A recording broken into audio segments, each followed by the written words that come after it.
I would have a question.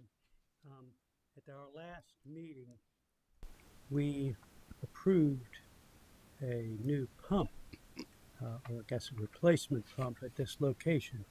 And if I could ask Mr. Weiss if he could come up and give us some more details, because this is, again, um, something that we're doing because we need work in Edwards Park, and we had a project that we lost $5 million for, and I'm just interested in how this is going to sort of reflect getting some improvement in there without the overall project. Yes, sir. We had been looking at doing some upgrades to the pump station for the last few years, and then some of them were going to be rolled into the Edwards Park Basin project. And when we lost funding for that, we decided we still needed to move forward with some renovations of the pump station. Last BNP, we brought the pumps forward for purchase, so those are being constructed and purchased, and then this pipelining, this wasn't necessarily planned for. I mean, as a sinkhole formed, and we realized that the pipe needed to be lined. So that's why this will be done. But then this will again increase the lifespan of the pump station. We do believe we're still looking at a generator that will go there. So in the end, it'll probably be close to $1 million renovation for the pump station with those three pieces. This part wasn't necessarily planned for. This was more of a repair, like we're doing on other pipes throughout town, as we notice deficiency or a hole in that pipe. Thank you very much. Yes, sir. All right. So we got a motion and second. Yes, we got it. Any further discussion? All in favor, please say aye. Aye. All opposed? The ayes have it. Item number 6 is the award of a contract for Phase 1 construction of the Fire and Police Training Center. Yes, staff requested bids from qualified and interested bidders to construct Phase 1 of the Fire and Police Training Center. The Phase 1 construction base bid includes a recovery pavilion, a grassed canine training area, gravel parking area and internal roadways, lighting, planning, landscaping, and all associated utility infrastructure, storm sewer and water service lines, sanitary sewer service lines, septic tank, force main, septic drain field, and electrical power. The solicitation also included 4 alternates. The 4 alternates were a material storage building, installation of a big top tent structure, a maintenance shed, and a small storage shed. Staff received 8 bids and determined that MedPro Systems LLC, doing business as MPS Construction, was the lowest, most responsive and responsible bidder for the base bid. Staff then reviewed all add alternates and determined that award of the base bid plus add alternates was the best interest of the town. Staff therefore recommend awarding the contract to MPS Construction in the amount of $5,798,974 to construct Phase 1 of the Fire and Police Training Center. All righty, thank you very much. Committee? I'll move for approval, but I have a question for Chief Mixon, I guess. Second. All right, we got a motion and second. Chief, good to see you. Good morning. How are y'all? Fine. Morning, Chief. Chief, I know we've had an issue with Allendale, and I'm curious how we're doing, if that has any impact with either this or the next item we have on our agenda. Yes, sir. We're, talking with legal. We're still negotiating that water line, but that doesn't affect construction here. We can do it with the pump that we currently have. The contractors are aware that they're setting things up in a way that if we do eventually get municipal water, that things don't have to be torn up. We can just plug and play and we can connect. So we're in a good position now with what we have currently with our well. Okay. Well, great. I'm glad to hear that. I was concerned when I saw this on the agenda. Now this is we're in a great position with that. Great. Thank you very much, sir. Thank you, Chief. All right, we got a motion and a second. Any further discussion? All in favor, please say aye. Aye. All opposed? Ayes have it. Item number 7 is award of a contract for construction project management services for Phase 1, construction of Fire and Police Training Center. The Bids and Purchases Committee previously approved the establishment of agreement with LCK LLC to perform construction project management services on an on-call basis. The construction project management services consist of inspection services, change order reviews, quality and cost control, payment approvals, schedule monitoring, and closeout services.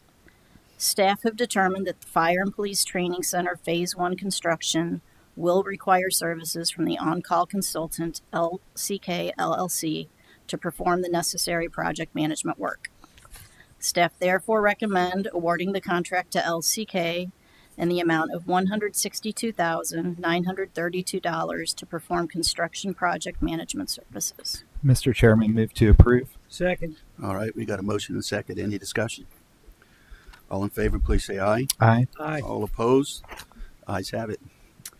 Number 8 is award of a contract for Mathis Ferry Trail, 5th Avenue to Eagle Street, and the Scanlonville Praise House Trail. Staff requested bids from qualified and interested bidders to construct the Mathis Ferry Trail, 5th Avenue to Eagle Street, and the Scanlonville Praise House Trail.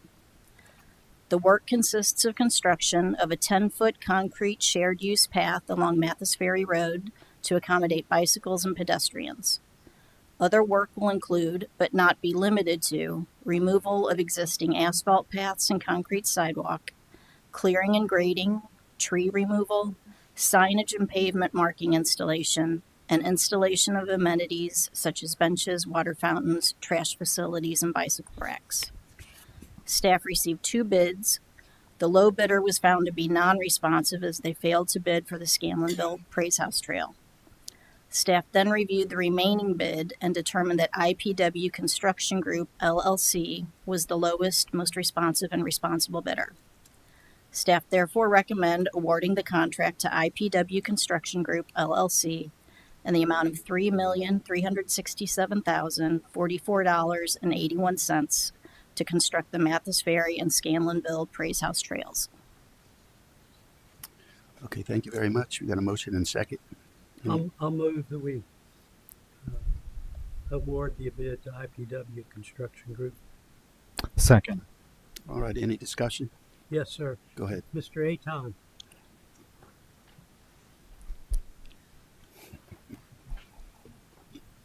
Good morning.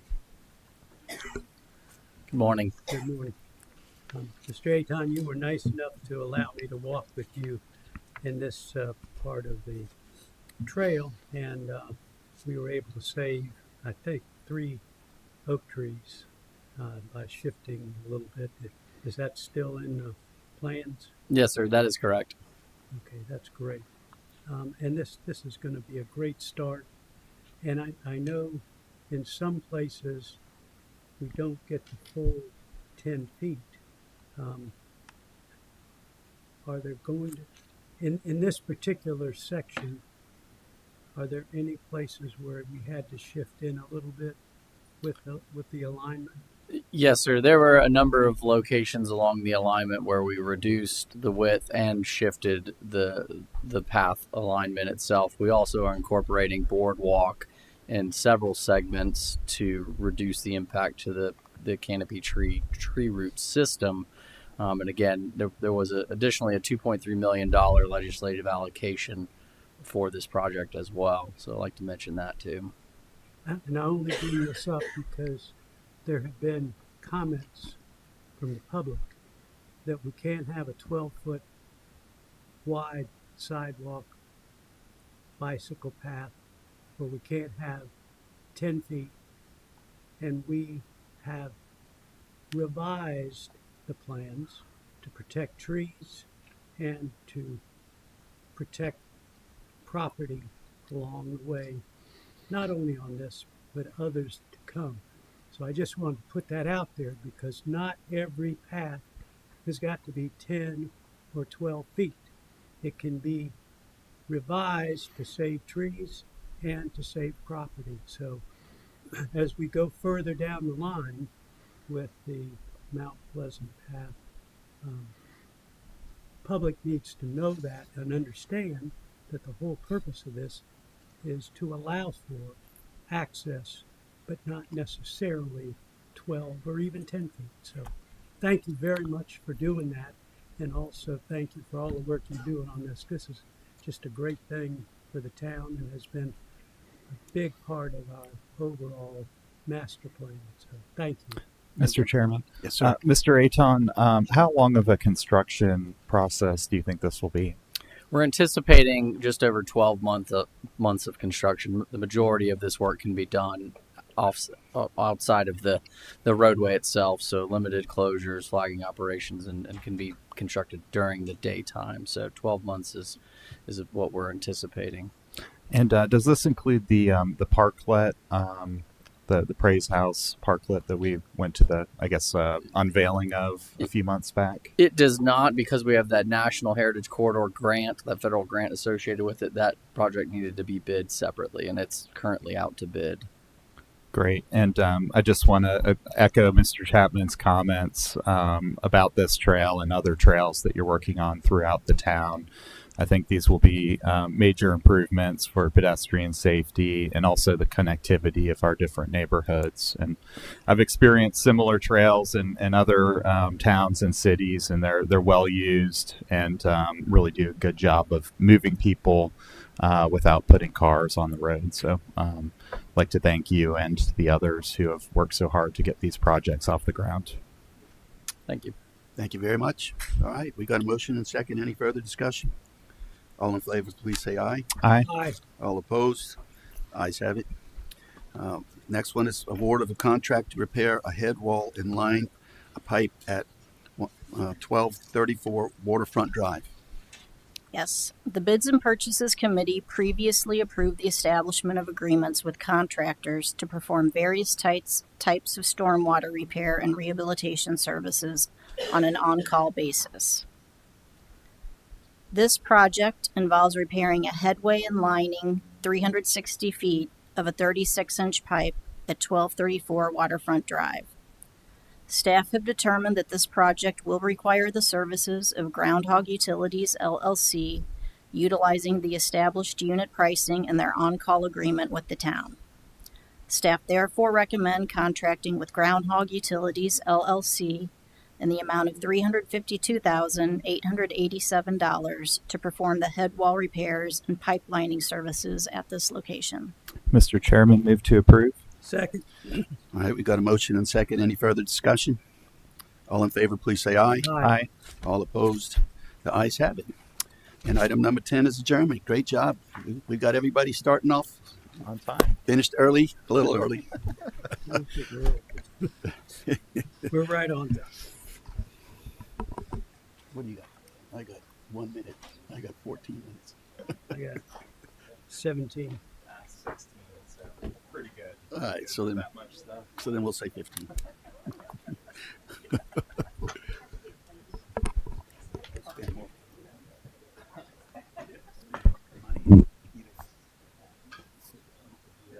I was just asking if you were here. How you doing, dear? Jake? Doing good. How are you? Good. It's the four of us, isn't it? Yeah. Public safety. So that makes it easy.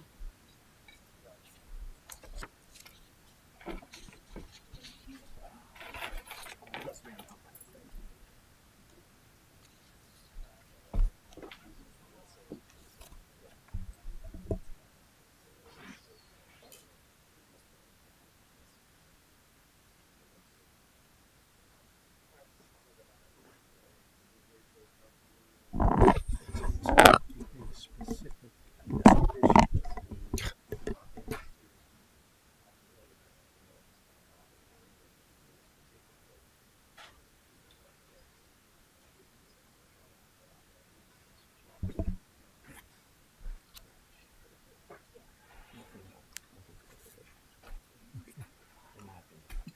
No, that's okay.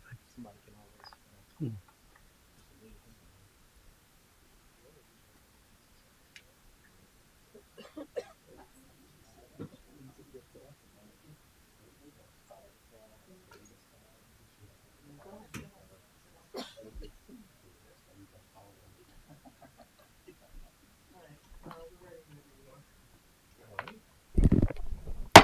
We will call the November 3rd Finance Committee meeting to order. A second thing on the agenda is approval of minutes from the August 4th, 2025 meeting. Move for approval, Mr. Chairman. Second. We have a motion and a second. Any discussion? All those in favor, please say aye. Aye. And the motion carries unanimously. Item number 3, public comments. Is anybody here from the public that would like to make a comment? Going once, going twice. Okay. Moving on to item number 4, discussion and possible action to amend Chapter 110 Business License Code of Mount Pleasant Ordinance with an updated class schedule and other changes. Good morning. So, as required by State Code Act 176 or the Business License Tax Standardization Act, the new business license class schedule updates are issued every odd year and must be adopted by ordinance by all municipalities within the state. Those changes go into effect January 1st of each even year and remain for 2-year cycles until the next class schedule changes are issued in the next odd year. So, we are now taking what was updated for this year, making the changes which will be effective January 1st. These class schedule changes comply with the most recent statistical profitability data from the IRS, which then receives approval from South Carolina Revenue and Fiscal Affairs Office. The 2025 class schedule is based upon the 3-year average from the 2019 to 21 time period. For the most recent changes, 2 categories were moved to a higher class, while 4 categories were moved to a lower class. This listing shows which categories were affected by the class schedule changes. Since we have no mining businesses in the town, we only had 1 industry that increased in class while 4 decreased in class. The cost associated with these class changes is shown here, with the total of all class changes totaling a loss of just under $400,000 in anticipated revenues. So even though we're anticipating a slight reduction of business license revenue due to these mandatory class changes, we're also forecasting that new business revenue is projected to be greater than $400,000 in this fiscal year. Therefore, we're forecasting to remain net neutral to prior year and still on track to meet our budgeted revenues with no rate changes proposed. So the other changes proposed in the ordinance are related to nonprofits or charitable organizations. Currently, we do not issue a business license to charitable organizations. They are required to register with the town and provide documentation proving their nonprofit status, but they are not issued a license. Going forward, we propose issuing business licenses to nonprofits and specifying the required documentation within the ordinance so that we have legal recourse if they are operating without a business license if they do not provide the required documentation. We currently have 83 nonprofits registered in the town, and only 8 have submitted their Form 990 and are in compliance. So we have a big issue with getting proper documentation from nonprofits. And that's what I have. I'll be happy to answer questions. I have a few questions, but before I go, Sure. Thank you, Mr. Chairman, and thank you, Ms. Harness. When you say nonprofits must get a business license moving forward, what is the cost? It would be a associated? zero cost. Unless they have some type of for-profit business activity as part of their related organization.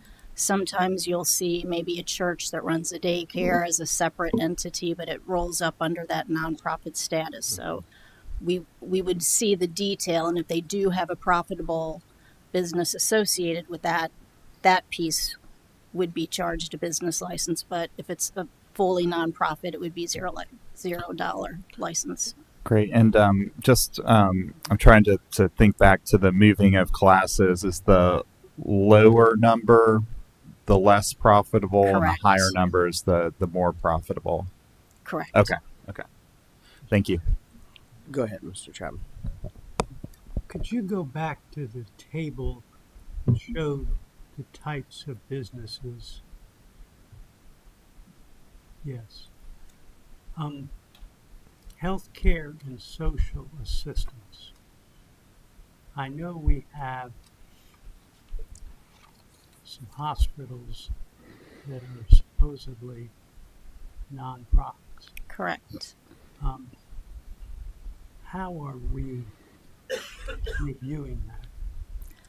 Well, we're really not in a position to review it right now because they're not giving us any documentation. So that's one of the main reasons we want to codify this so that they get issued a business license and we make it mandatory that they provide this documentation every year. Because currently the policy is that they are supposed to give us their 990, which is the nonprofit equivalent of a 1040 tax return. But they're just not doing it, and we have no leverage to hold their feet to the fire to get the information. I'm aware that we are providing fire service to these supposed nonprofits. Do we have any mechanism to recover that at all? And I know we are in negotiations and have been trying to discuss this with them. Are we continuing that discussion? This would be the mechanism, sir. Sir? This would be the mechanism. So, standard practice nationally for any entity that issues a business license is that everyone receives a business license. Now, if they're a verified not-for-profit, they don't pay for the business license, but they still receive a business license. Here in Mount Pleasant, we've only requested information as policy. But if we make it standard that everyone is to receive a business license, then they must provide the information in order to be classified as not-for-profit. And so that would be our way of pursuing potentially reimbursement for services at some of these institutions that say they're a not-for-profit. Thank you. Yes, sir. What is that mechanism to hold it? So if they do not get a business license, Yes, sir. what happens next?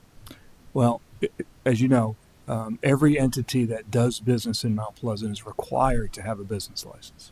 Okay. If we do not issue a business license, they cannot perform business in town. And then that will have to be decided by the courts, unless they provide us information saying that they indeed qualify as a not-for-profit. As you very well know, we see this most blatantly when it comes to healthcare and medical services, where many doctors' offices are claiming that they fall under the not-for-profit umbrella. Yet, as our CFO mentioned a moment ago, only 10% of those that claim actually provide us documentation. Okay, and that's the 990. Yes, sir. Correct. Can you go forward one or two to the last slide, please? Can you talk to us a little bit more about the unrelated business taxable income? And that's defined on the 990? Is that? The 990 does break down like what programs and projects that they have that roll up under their business. So yes, it would define the different types of programs that they have within their business. So if it's all nonprofit, then fine, they would not be charged anything. But again, if they did have a for-profit piece, then we could see that and we could charge them for just that piece of their business. Okay, so I think the example used was a church that has a daycare, which we have a number of them in town. I mean, I think of a number of them off the top of my head. So if that church daycare is, because typically business license is about revenue, right? Correct. It's taxed on revenue. But is this about whether that daycare within a church makes a profit in and of itself, or is it the revenue generated by that? There are various decision factors that determine whether it would be a charitable organization or for profit. It has to be registered with the state. It has to have the 501(c) designation.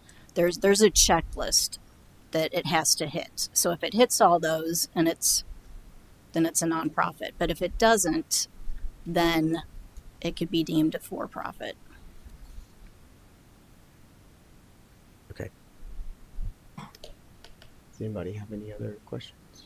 I guess I'm sort of unclear about what the different, like if going with Jake's example, if the daycare generates a profit, but they roll it back into the church and its other operations, is that something that would be excluded from having to pay a business license? Or I guess I'm just trying to figure out what the implication would be in this daycare example. I get it. I totally get it on the hospital and the healthcare side, because I think, a lot of those entities are generating a large revenues from it. But I'm kind of, I guess, more concerned about the smaller organizations. I'll let Melody Lane, our business license official, who kind of sees these reports and understands us a little bit better.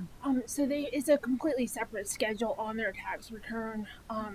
Right now we don't really have any of the churches or daycares registered, so we don't know what those returns look like. But if we were to see them, and if they do have unrelated income, it would be a completely separate schedule on the tax return, and that's the income we would be looking at. Is that does that answer? And is that income listed on the schedule as that's just profit and loss from that particular activity, or is that revenue? It would, I believe it would be the profit. I think it would show the profit and loss.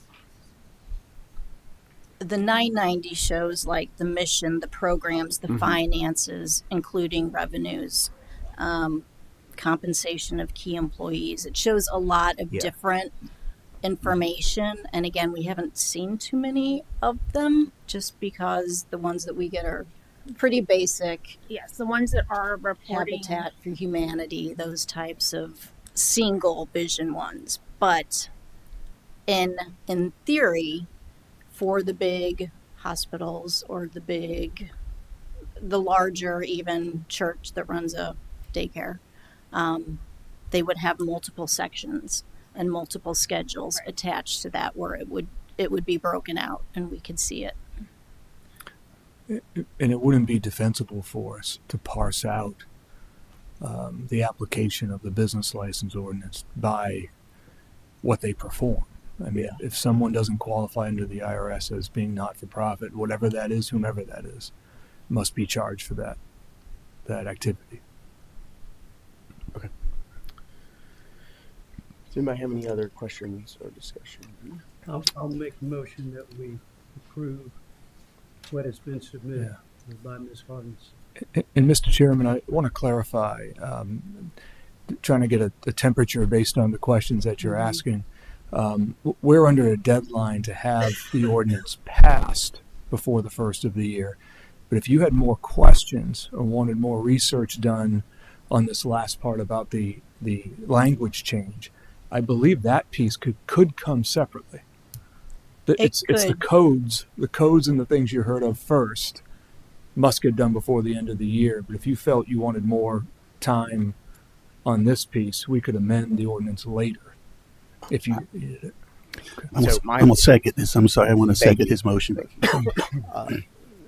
So this is done as an ordinance, so it requires 2 readings. Yes. Right. So we have some time. I'd like for us to discuss it at finance again in December. Yeah. And particularly this piece, and because I'm still just unclear about the implications of it, and mainly in the church daycare example, I think is the most common, which I see both sides actually, because they are competing with private businesses who run daycares who have to pay a tax on those services, or have to pay a business license on those services.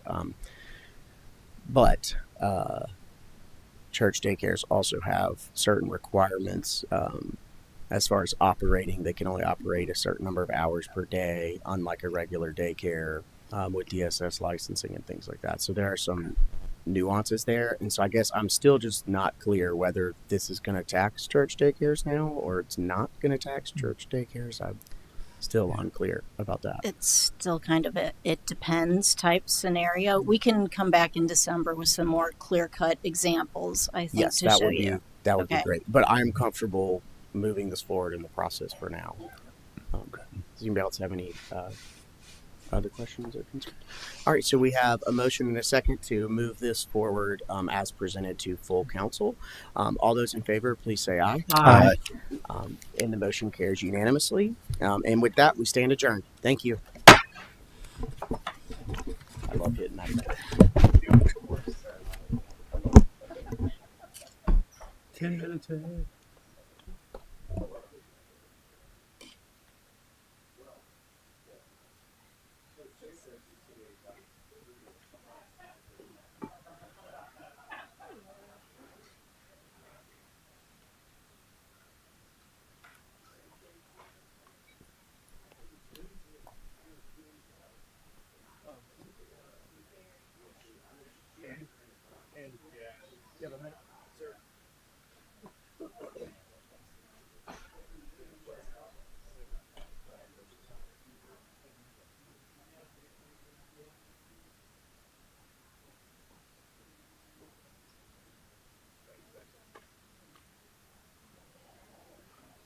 You guys got robbed.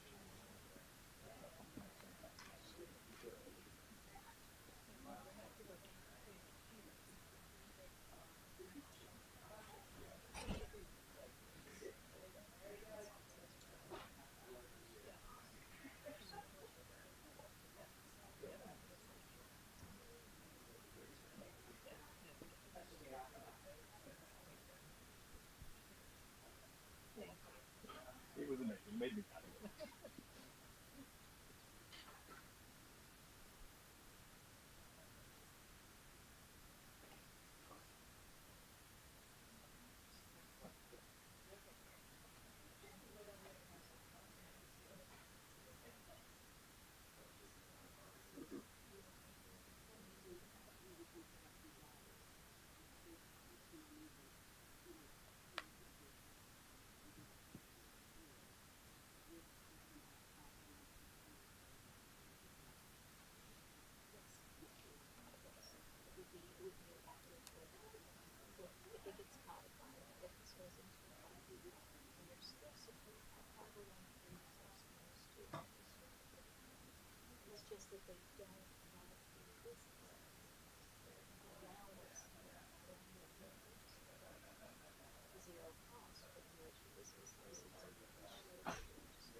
just like project by project.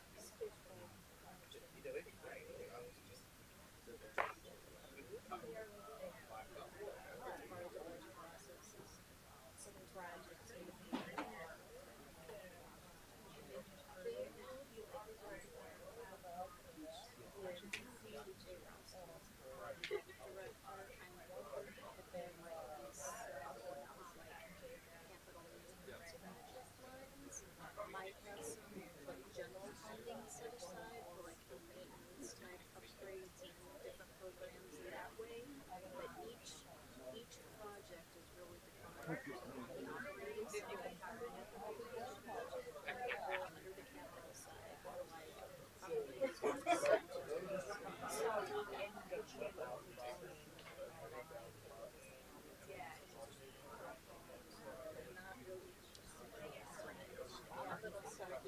it's there's quite a bit is funded for ATEX. Actually, that's a line item.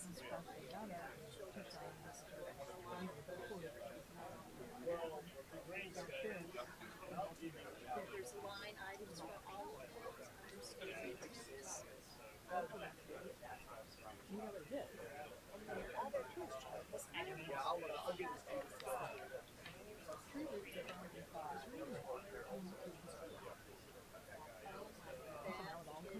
out of the executive.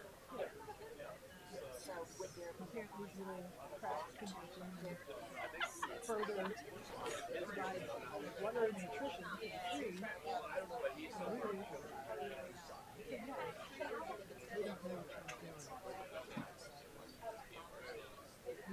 It might be my world if it's got this big in my backyard. I guess what happens is that I have to come out. So I need a tree permit.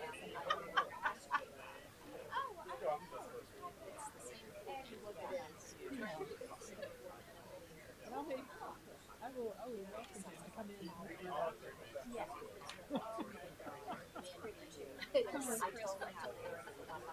Is it pictures? Trying to make it easily make it so that it's showing the structure, find exactly what you're looking for. This is amazing. I have this one out.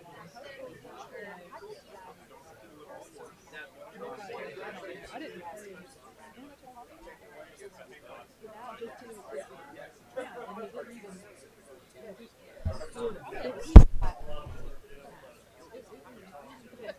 Thank you for your time. Sure. and all he did was basically pop a hole. And, they have to come to us. Redo the pipe. There's a palm tree. Maybe I'm like, okay. No, he just said that potentially.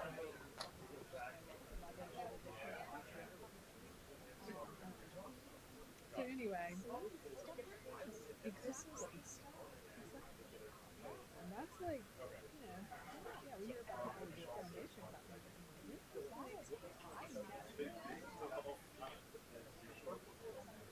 Yeah.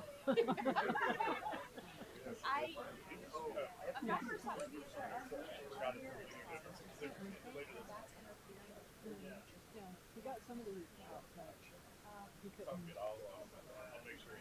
Yeah. Wow. Anyway, Let us know what you need. I need my tools.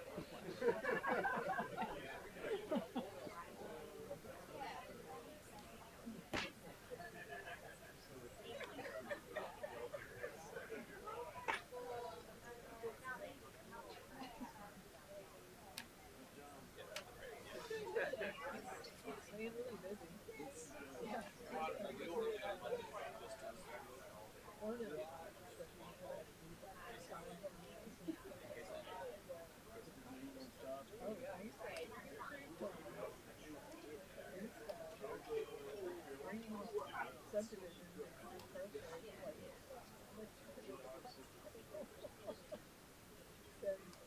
you know, I told him, okay, I know this. Then, you know, yeah.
You ready? Good morning, everyone. My name is Howard Chapman, and I will be chairing Planning Committee meeting this morning. The first item of business is call to order. I've just done that. Next item is approval of minutes from the September 2nd, 2025 meeting. Do I hear a motion? Move to approve. Second. Motion made and seconded to approve the minutes. All those in favor signify by saying aye. Aye. Aye. All those opposed, the ayes have it. Next item is public comments. If anyone is here to make any public comments, please come forward, give us your name and address. You have 2.5 minutes. Seeing none. Oh, I'm sorry. Come on up. Good morning. My name is Myra Richardson, 2755 Earl Johnson Lane, Mount Pleasant, South Carolina. I would like to publicly thank Mr. Mike Tinkley. On October 17th, a disabled 90-year-old veteran had an issue with a animal deceased on the side of the road right in front of his property. We were trying to get things done for about 48 hours. We reached out to him on Friday at 5 p.m. By 6 o'clock or 7 o'clock the next morning, Saturday morning, it was removed. I would like to thank him for his service. I would like to thank him for being a bridge to connect Charleston County residents and Mount Pleasant as we work together to live and have a better quality of life in Mount Pleasant. I'm looking over your agenda.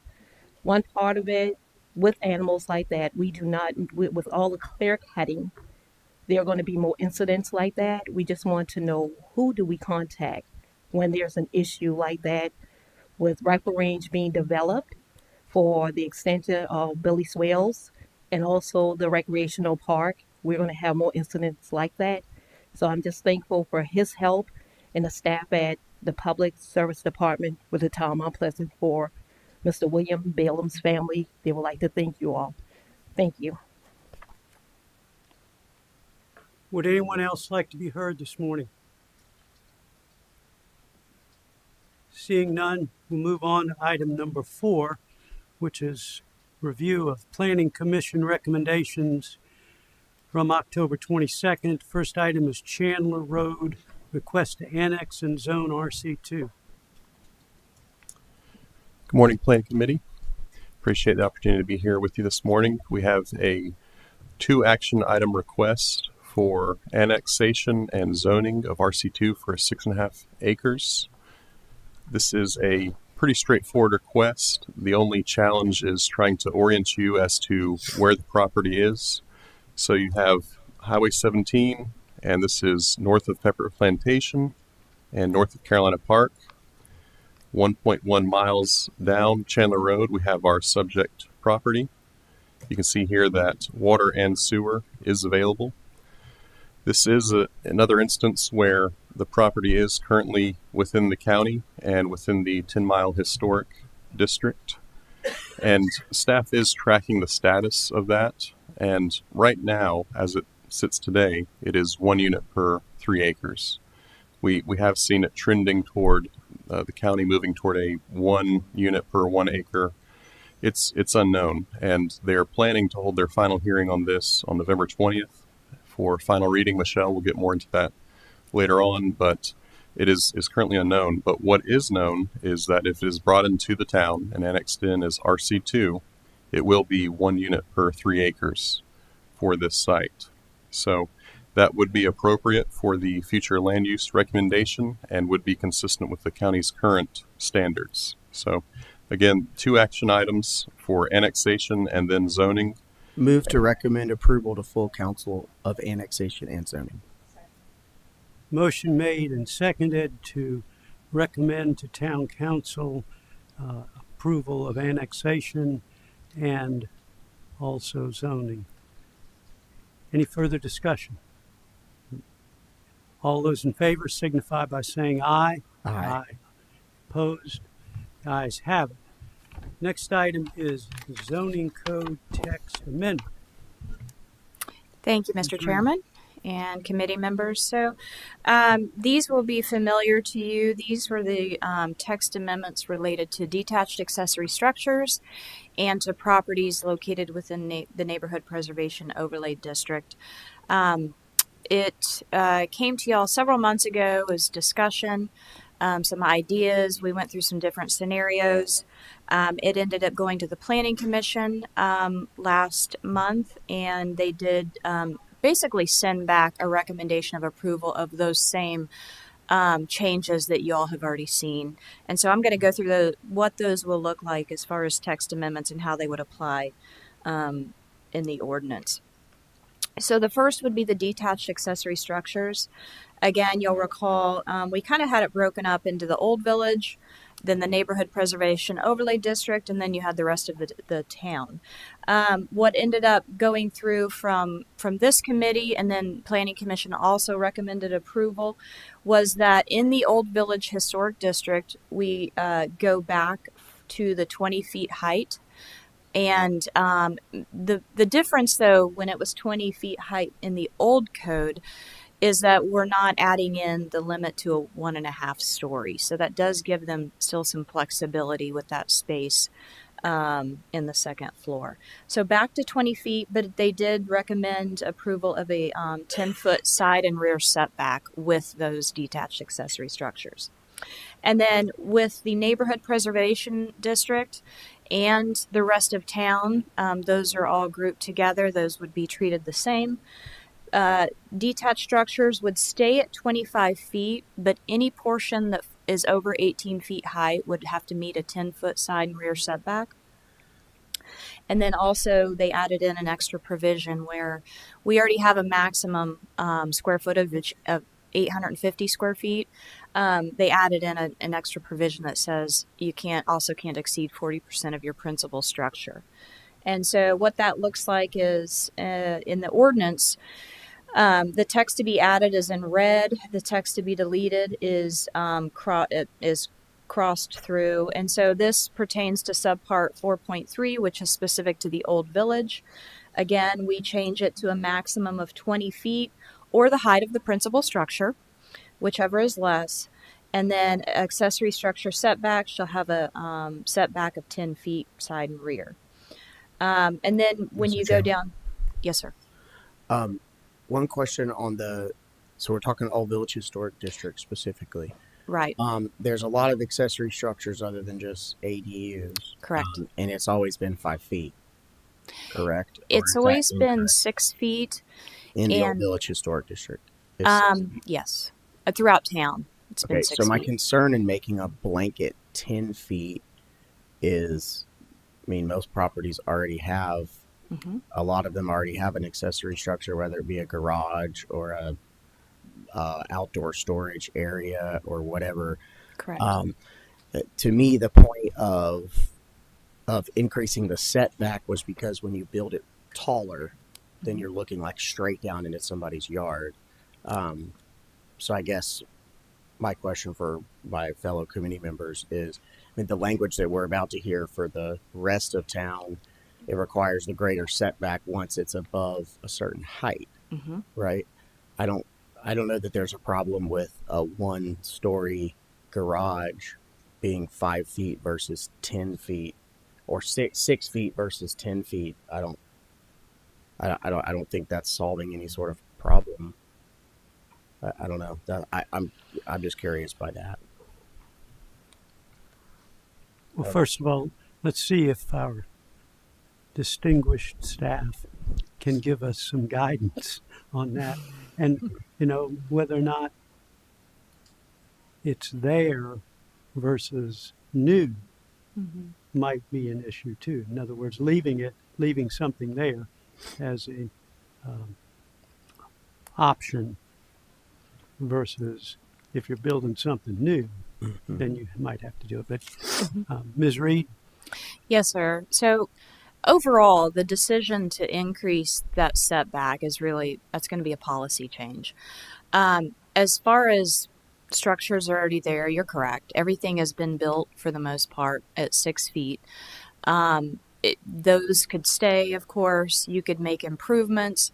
At the point where you made a 50% improvement to your property or to the structure, then you would have to come into compliance. So it would be the same with any sort of text amendment or change to the ordinances that we had. You would be protected until you made a certain percentage of improvement to your structure or to your property. Then you would have to come into compliance with new codes. So. Okay. I just don't understand what problem it's solving. That's. I hear you. Yeah. Ms. Reed, you have any? Well, is this about making it simpler? We're always trying to simplify the code. So if we say if it's 1 story, it's 6. If it's 2 story or 1.5 stories, it's 10. I mean, I guess that's what you're suggesting, is if it's one story, it can Well, be, that's what we're about to do for the rest of town, I think. yeah. So I don't know why this is different.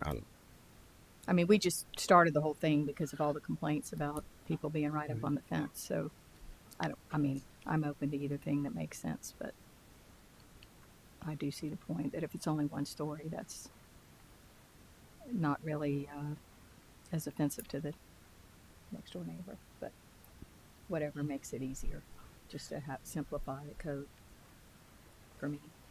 Okay, thank you. Okay. Yep. And then also as part of the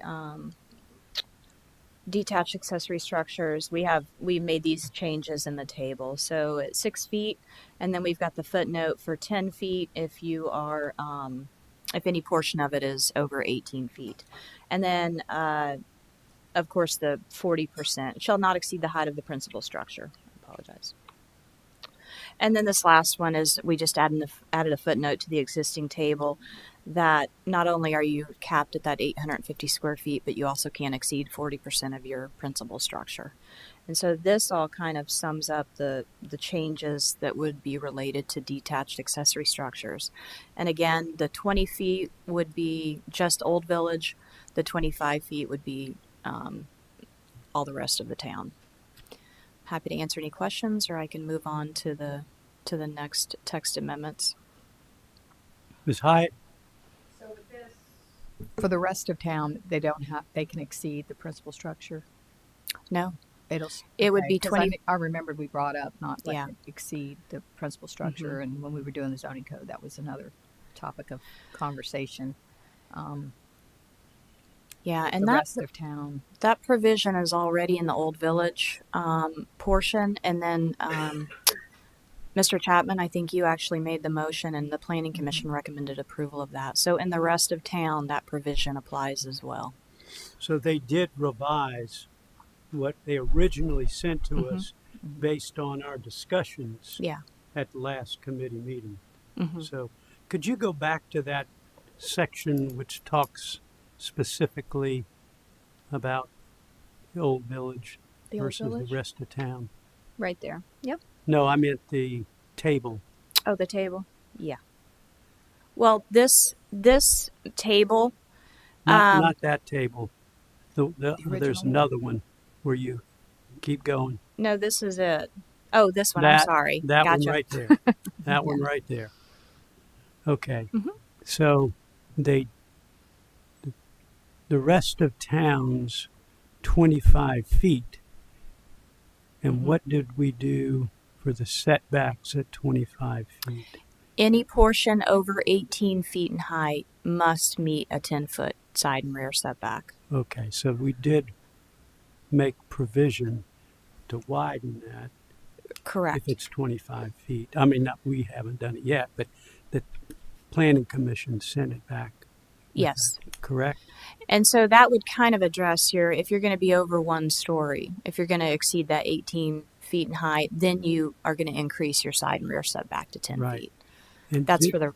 Correct. Didn't we have something where it could not, the accessory unit could not exceed the height of the original, of the existing?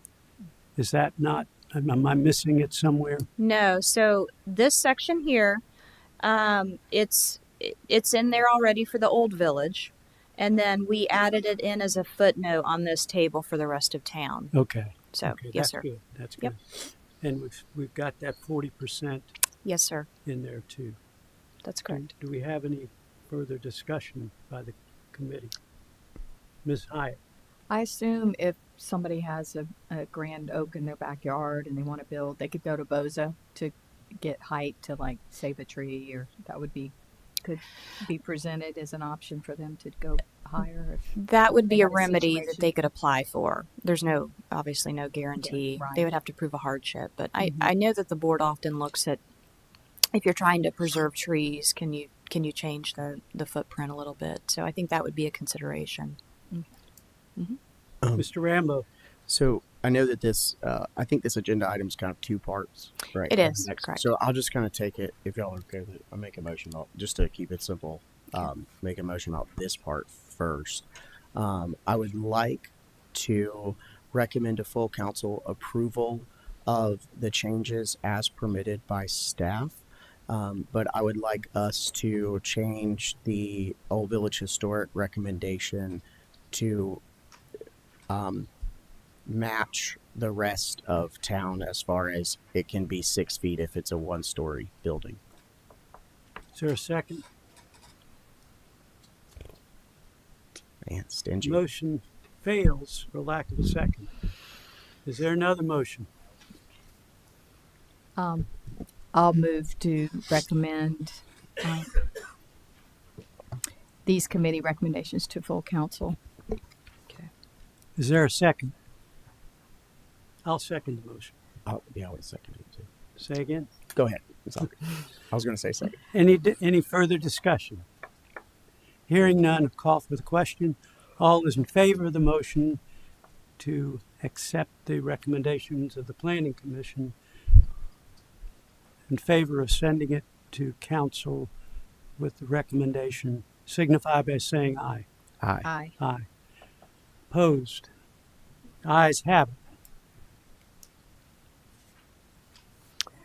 Okay, so this next section applies to implementing the building area ratio to Old Mount Pleasant.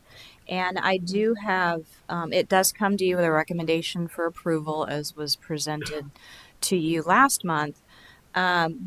But we do have something a little bit different that I want to get your input on and let you know what the Planning Commission recommended. So this is the Neighborhood Preservation Overlay District area. Of course, the area that we're talking about would only apply to this blue. So it's Old Mount Pleasant up to Coleman and Ben Sawyer Boulevard. Again, the building area ratio would essentially take what already applies in the Old Village Historic District and expand it into Old Mount Pleasant.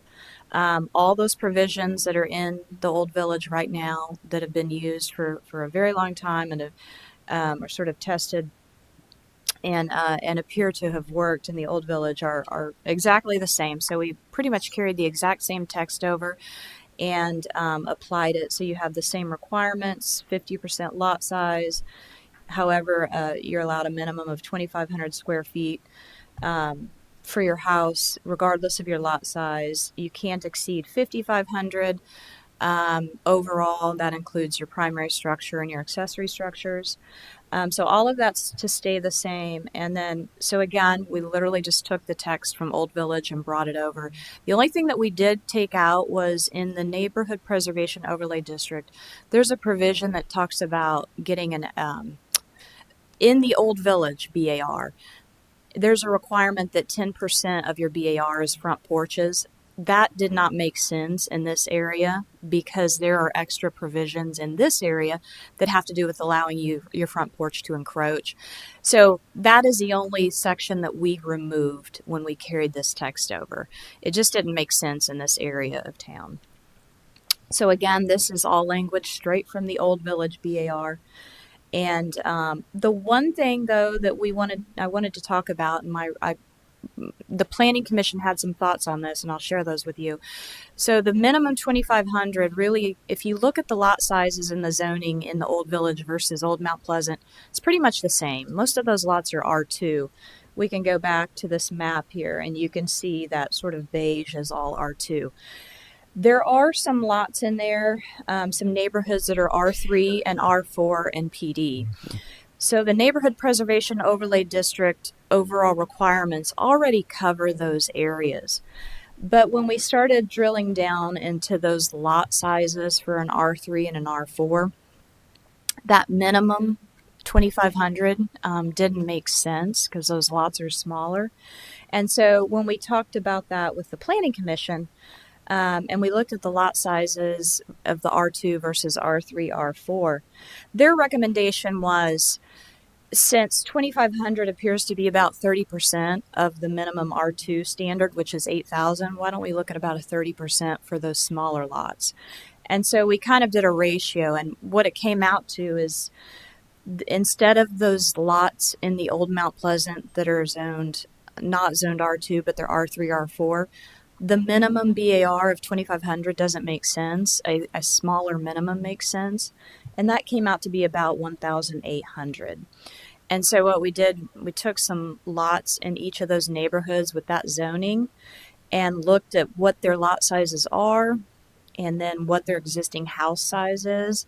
And that 1,800 really seemed to make sense. So you're not limiting. It didn't appear to have a negative effect on any of these lots that are R3 and R4 in Old Mount Pleasant. So the 1,800 for R3, R4 lots is not, I know this. 1,800. Mr. Rambo. You keep throwing around 1,800. 1,800 what? Okay, so BAR says that the BAR shall not be comprised of more than 50% of the lot size. However, a minimum house size of 2,500 square feet is allowed regardless of the lot size. So the house doesn't have to be 25. It doesn't have to be, but we wanted to lower the minimum to make it more appropriate for those smaller lots that are zoned R3 and R4. And so the minimum for those other zoned lots would be about 1,800 square feet. You still have the max 5,500. You still have to meet your impervious surface. You still have to meet all your setbacks, your tree protection zone. So all of those other development standards all still apply. It was just about making it make sense with those smaller lot sizes. So again, we looked at those lots that are R3, R4. We looked at the houses that are existing on there. What we came up with seemed to make sense, and that's what the Planning Commission recommended. So that's kind of it. I know it's a lot, but it's essentially taking the BAR from the Old Village, expanding it to Old Mount Pleasant, but changing the minimum if your lot is zoned R3, R4 within Old Mount Pleasant. And this would be, obviously these lots do not go to the Old Village Historic District Commission. What they would do is this would just, every building permit that comes in, it goes through our building permit review process, and a planner looks at it to make sure that it meets all of these, all the setbacks, the height. This would just be another level of review. When they submit their plans, they would have to show their BAR now if they are located in Old Mount Pleasant, and our staff would review it to make sure that they meet that, and then it would go on to get issued as a permit. Mr. Rambo. So in the example, Gate Post Drive is part of a PD. Mm-hmm. So does the PD itself not have lot sizes and building requirements and It those does. sorts of things? It has its So own. I thought we couldn't mess with the PD's zoning, so to speak. No, you can apply it to the PD zoning, just like the impervious surface coverage overlay applies to PDs. So it applies to the PD I in thought this once area. a PD was set, that council couldn't then change its zoning. No, only if it's governed by a development agreement. That's where it makes it more difficult to make changes to a PD. So what? So for the Gate Post Drive, what are the PD requirements? Are they similar to this? Are they vastly different? Their standards are essentially the same. It could be it's really not a legal PD. It's existed for so long. It's a single use PD, so it's just residential. It could very well be an R2 zoning. It's just a very old PD that existed before we required a mixed use plan development. So it's not going to it won't have any negative impact as far as what exists within that PD. I think most of the Gate Post Drive homes, for instance, there might be other areas of Old Village are potentially in like a flood zone, so they're elevated. They are. How does the BAR affect the elevated homes? It accounts for that. So it doesn't count against them. Correct. They have to be elevated. That's correct. No, it does not count against them. Okay. And I have a similar question with I think it's Fox Pond. I think it's next to First Baptist. Is that right? Mm-hmm. Like right, that little. It's R3. Do those not have? I mean, those look like they were all developed the exact same way. Mm-hmm. Do those not have like a covenant or some sort of other restrictions that go with those properties? They could have covenants and restrictions, but we wouldn't consider those. we don't enforce covenants and restrictions. We abide by them and we're aware of them, but we don't enforce them. So I thought if somebody applied for a building permit in, say, a neighborhood that doesn't allow ADUs as a covenant, mm-hmm. we would deny that building permit, correct? Typically, yeah. Yes. So we do enforce them, right? We recognize them, but we don't.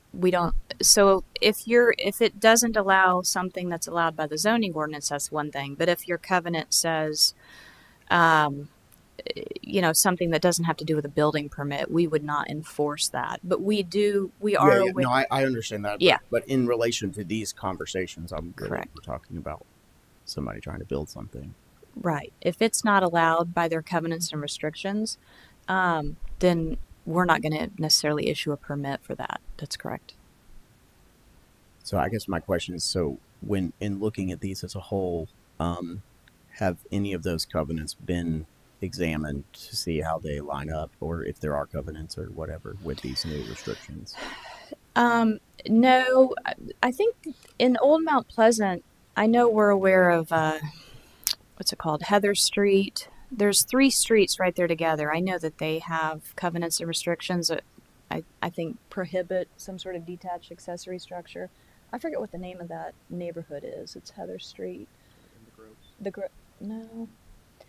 But Old Mount Pleasant, you think about this area we're talking about, there's really no HOA. That's why. Yeah, no, no, they're but potentially ancient. Right. Documents. Right. Yeah. Yeah. But no, we didn't go back and dig up any covenants and restrictions to see how it related to the BAR. We did not do that. Okay. Any other discussion before we call for a motion? Hearing none. Anybody like to make a motion? I'll move that we recommend to council to approve applying the BAR ratio to Old Mount Pleasant and include the commission recommendations for. Is there a second? 3R. Is there a second? I'll second. Motion made and seconded to recommend to council the recommendation from Planning Commission. Any discussion? Mr. Rambo? My question is about process. Okay. So obviously the commission has reviewed this, but I don't believe it was a public hearing because there was a lot of discussion. It came to us for consideration, but not like a separate. Does this now have to? Is it going to go to council then back to commission? Or No, sir. It did have a public hearing. Oh, there was a public hearing. attached yes, to sir. it? Okay. Fine. Yes, sir. They held So the it's public just hearing. us. It's this committee and then 2 readings of council. Correct. essentially. Okay. Correct. Any further discussion? Hearing none, call for the question. All those in favor signify by saying aye. Aye. Aye. Opposed? The ayes have it. Next item.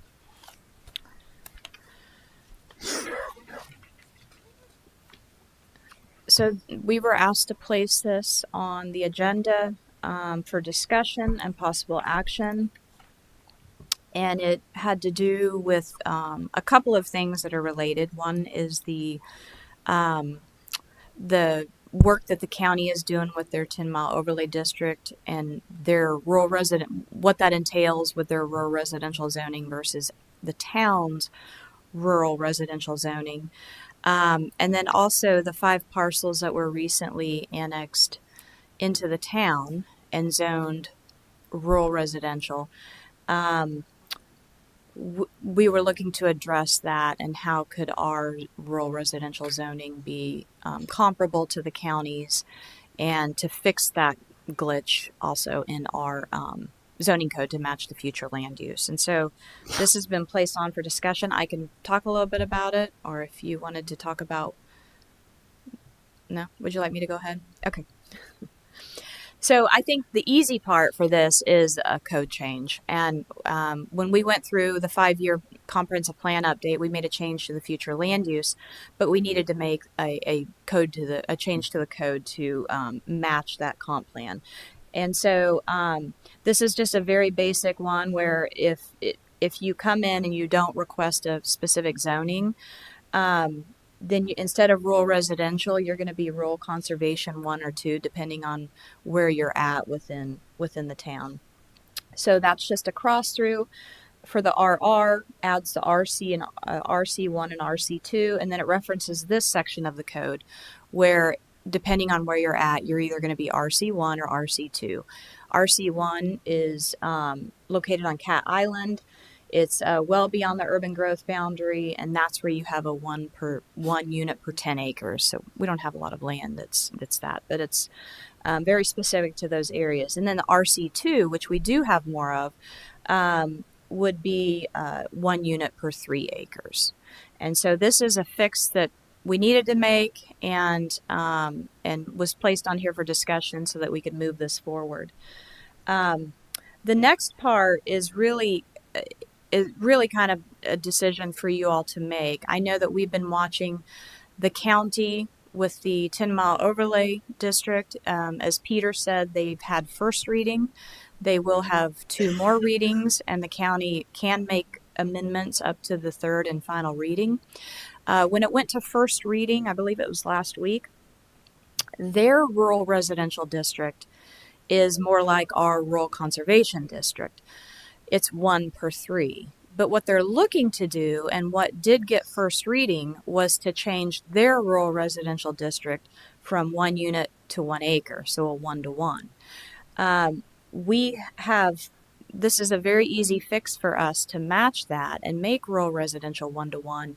I think part of the concern and the hesitation was waiting to see what the county did. Like I said, they could get to 3rd and final reading and decide to keep their rural residential at 1 to 3. Or there was a couple of council members that seemed to go either way with it. And so, but that's kind of where we're at. We could move forward with this and make our change to our density, or we could wait and see what the county does at 3rd and final reading. And so, again, I talked a little bit about what their draft is and what they're set for. 11/20, we should know what they're going to do. But that's where we're at with our changes and what is proposed for us. And I think part of the concern was those 5 parcels that came in on Highway 17. They are currently zoned rural residential, which in the town is 3 units per 1 acre. This could go 2 ways. We could wait and see what the county does, and we could change our rural residential at 1 to 1 if that's what they adopt. And then whatever is in the county, we would match that. Or I think the thought was, if that does not get approved, he would get rezoned to rural conservation, which is 1 unit per 3 acres. So there's a little bit of a, do we want to move forward with that, or do we want to wait and see what the county adopts? Mr. Rambo. I'd like to make a motion that we move forward with all the recommended changes, both to the RC districts as well as the 1 dwelling unit per acre on the rural residential district. I have a question. Are we addressing that? First of all, we have a motion on the floor. The motion needs a second for further discussion on that motion. If we don't get a second, then we start from the beginning. Before we do that, I had a very long discussion with County Council member Jenny Hocutt, who was very active in this. She was very strong, suggesting to us that we wait to do anything on this until County Council makes their final decision, which is 3rd reading. The reason for that is one of the council members who actually lives in the town has a different suggestion for them that really did not get a large acceptance. He was going to talk to the 15 residents in the area who asked for the different motion, and then come back to county council. For us to do anything until they give third reading would be a detriment, I think, not only to county council, but to the residents who live in the area. We've been waiting for them to do this. We're trying to guess what they're going to do. We shouldn't be doing that. We also shouldn't be doing a public hearing like is presently up for a hearing on anything until we get the third reading from county council. Then we can go forward knowing what county council did, which is what we've been trying to do all along. Do the same thing county council did for annexations and for zoning. Until they do their third reading, we are simply guessing. So I would suggest that we table this until county council's third reading on the 20th of this month. What do you guys think? Mr. Rambo. So the RC questions aside, the rural residential question, in particular, in the parcels that we just annexed at the last meeting, are currently allow 1 unit. Wait, it's 3 units per 1 acre. So I don't feel comfortable letting that sit out there. I think 1 unit per acre is a much more reasonable zoning for the rural residential, regardless of what county council does. I think rural residential should not be 3 units per acre, even without whatever county council is doing. I don't base any of my decisions on what county council does. That's for sure. Secondly, if we want to hold off on the RC1, RC2 stuff and wait for them, see what they do, that's okay with me. But I feel like we should get this process moving to update that rural residential zoning. So I will withdraw my motion, and I'll make a new motion. Well, before I make a motion, I do have a question. So this has not had a public hearing and gone to planning commission. No. So the planning commission requested a special meeting Monday, November 17th to hold a public hearing for this. So, and due to advertisement requirements, we had to send the advertisement before this meeting ever happened. So it was tricky trying to word how that, but I think we covered these fixes, and I can tell you staff is perfectly comfortable with this fix right here, because this truly is a code fix where if you're automatically annexed in, you're either RC1 or RC2. And then, as you said, if you want to move forward with the rural residential, but so this is virtually, I mean, it's going to planning commission November 17th. November 17th, regardless of what this body does. Council really can't do any. It's not like council could have a first reading or anything next week anyway. Correct. Council would hold first reading at their December meeting. Okay. I mean, I'm comfortable with all the changes, but that's just me. I mean, it doesn't seem like it matters whether this committee takes action on this at this moment. I don't. Maybe I'm wrong on that, but go ahead. I'm sorry. Ms. Hyatt. I was interested in us having this conversation and concerned about the timeline if we were going to change that one particular parcel, the zoning. So, yeah, I don't want to delay. Yeah, that part of it. That's what I was going to ask. Was that part of your motion? What that parcel was going to be assigned if we were changing the zoning?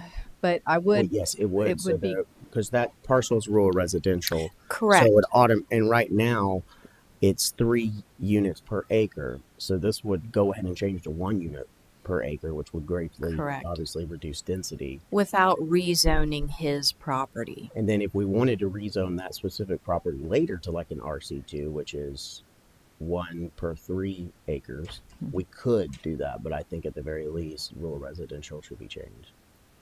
Right. I was And I don't interested want in, to delay. yeah, I was interested in just for commission to get our thoughts today, and then we'd know what came from their meeting and their public hearing later. But I was concerned with what we should do for that one particular Well, situation. if you want a second, I mean, I'm comfortable with remaking that motion. But you didn't seem like you were jumping to second it, so.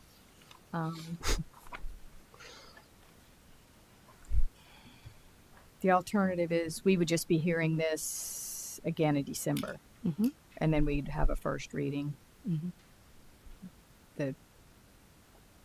at the December after we hear from commission. Mhm. We wanted to just do that. And from county council. Yeah, so it's I'm less rather you just, concerned, yeah. it's rather we want to Lock in. send it to commission with, we think the same thing, Right. which is, gets stronger, I don't know. But Yeah. I guess I'm comfortable just sending kind of our recommendations to them, and then rather than a motion to actually enact. well, it's Some it's things. staff recommendations. If we don't take an action, it's not our Yeah. recommendations. To me, that seems like the best option. Just let it be count from staff, and then staff's comfortable with it, Yeah, I'd like to hear what and then comes from It's up to and you, then Ms. we hear Hart. it from county council. Because we disagree. Me and Mr. Chapman disagree. So it's really up to you. You got to make a Yeah, decision. I think I'd just rather hear from commission before I lock in on anything. For me, there's a concern too with inside and outside of the urban growth boundary. Are we doing two different things, inside and out, or it's just That's what this Yeah. text amendment right here will fix. So depending on where you're at in this section, you'll be either be RC1 or RC2.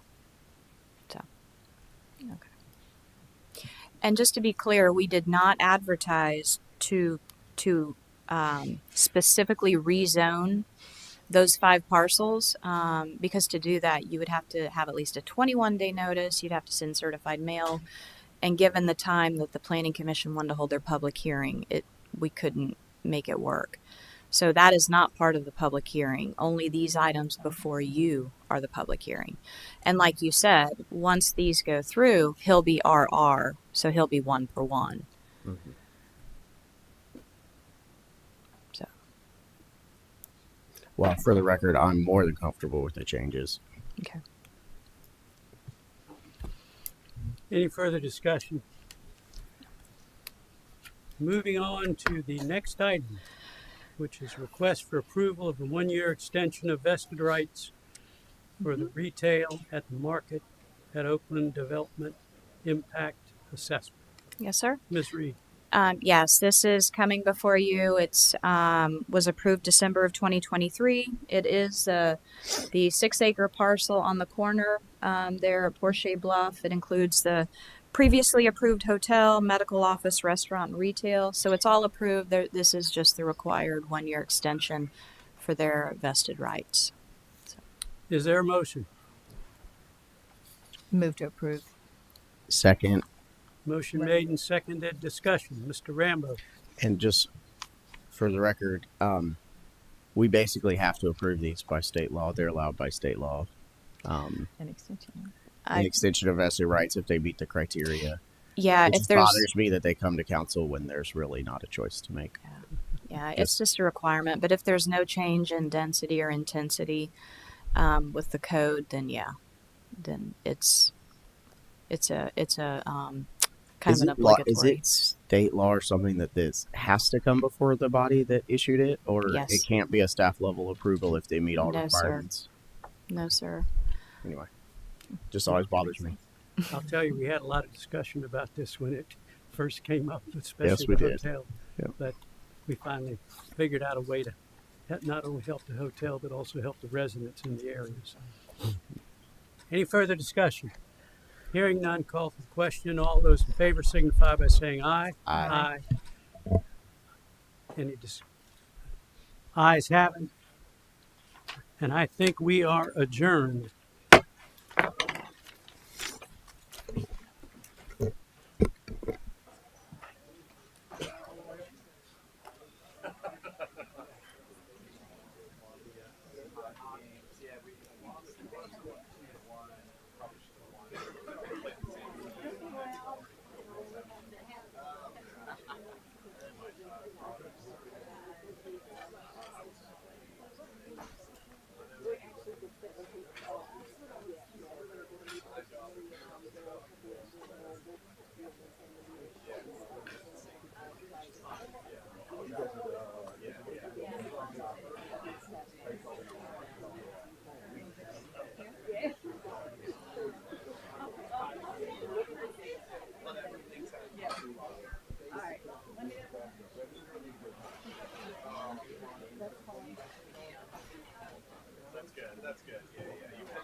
How fast on Friday you think we can get through that approving?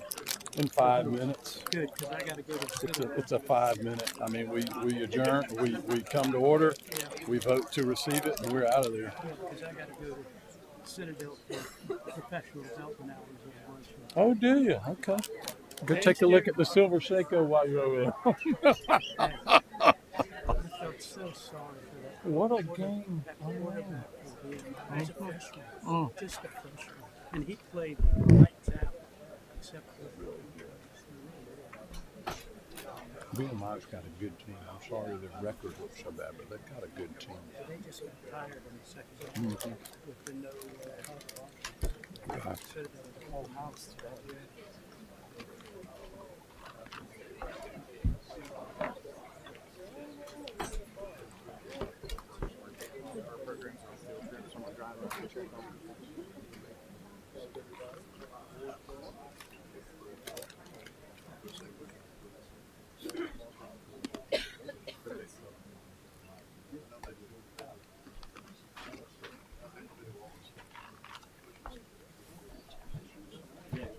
I don't know what's wrong with the screen, but it's crooked. Hey, Daniel.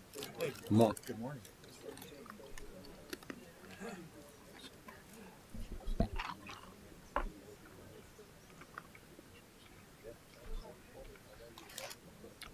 We're legal, right?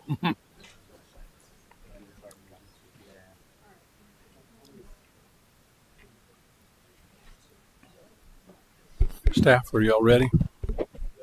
All right. Let me call to order the Transportation Committee of Mount Pleasant Town Council for this Monday, November the 3rd. Good to see everybody here. Appreciate y'all coming. Item number 2 is approval of minutes from the October 6th meeting, please. Move for approval, Mr. Chairman. Second. Motion and a second. Is there any discussion? If not, all in favor, please say aye. Aye. All right, the minutes are approved. Public comments. If you have a public comment, please come forward. We'll need a staff member to monitor time for us. 2.5 minutes.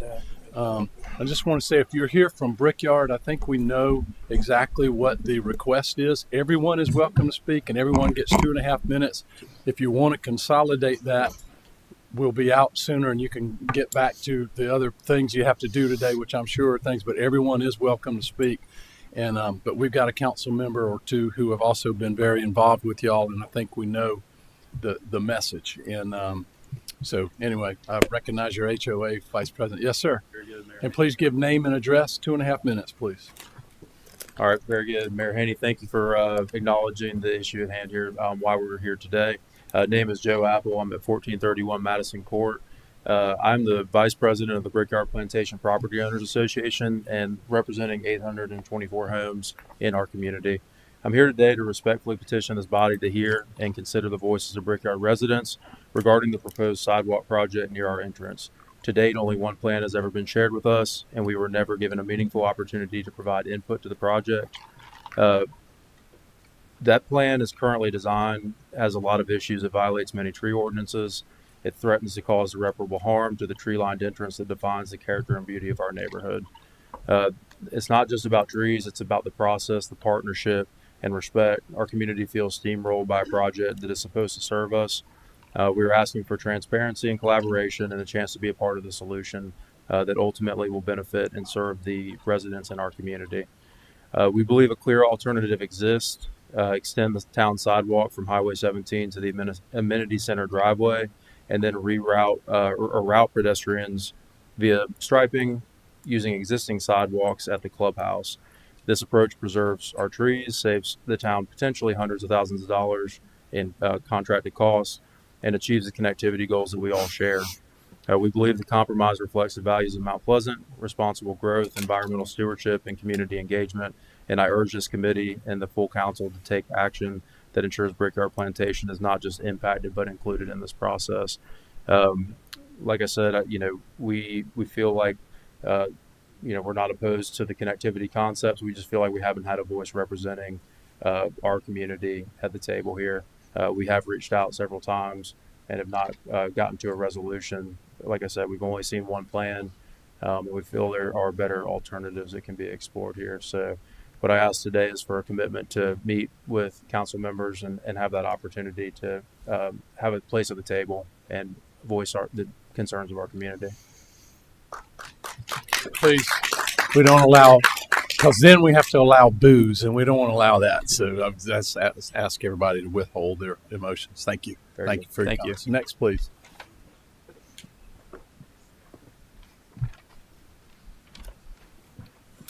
Good morning. My name is Nancy Middlestat, and my address is 2759 Gaston Gate.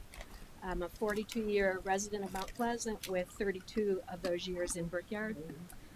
My purpose for being here today is to try to once again have our voices heard about the Brickyard Parkway sidewalk. I've engaged with Town Council and staff for 3 years on this project. I was promised from the beginning that the town would have a meeting with Brickyard residents to gather input before a design was finalized, and I have emails to show that. That meeting never happened.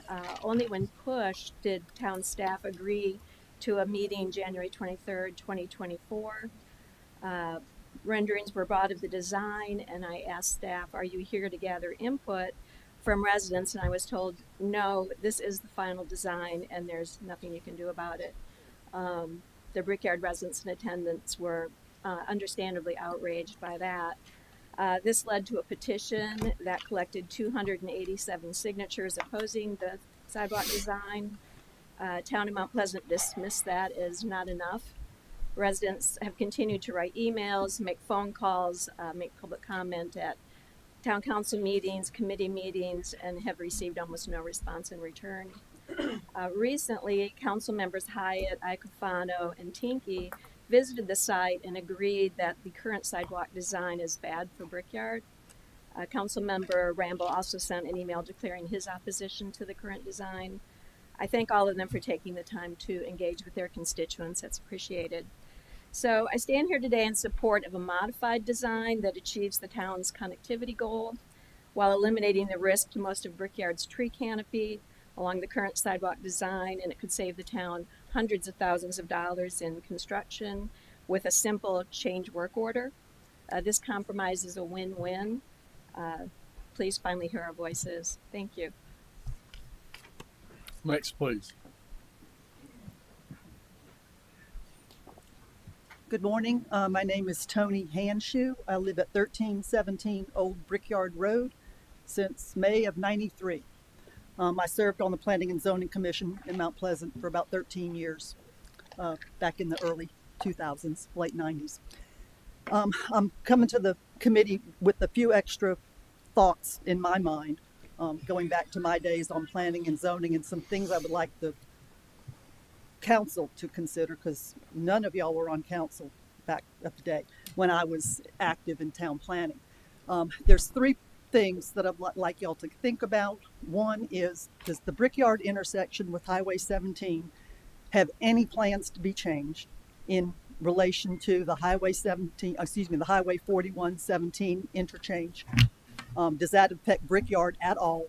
So if you're going to put in a sidewalk, is it going to get torn up 4 years later? That particular section.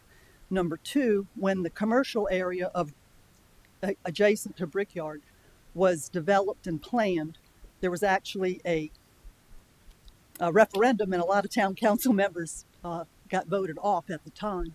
And with the Brickyard commercial area coming into on our parkway and going out on 17, when the traffic counts got high enough, that intersection signalization was supposed to be looked at, and the exit only onto Brickyard Parkway from the commercial area was supposed to be disconnected if the commercial area generated enough traffic to warrant another signal farther south on 17. And I think that's getting close, and the new fact that HCA owns all that property now, we should look at future use of that chunk of property and how that should be considered. Third thing related to transportation is the 17 Long Point intersection with the improvements there and interconnectivity to Rifle Range Road. The interconnectivity of sidewalks is much better considered farther south. That would benefit that whole commercial area and Boone Hall with all that stuff that goes on with Boone Hall. And those are the three things that I would like this committee and town council to keep in mind when making these decisions. Thank you. Next.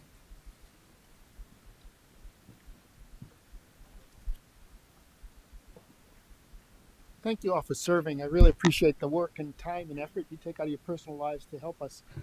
I just want to say that I think the current plan... We need name and address, please.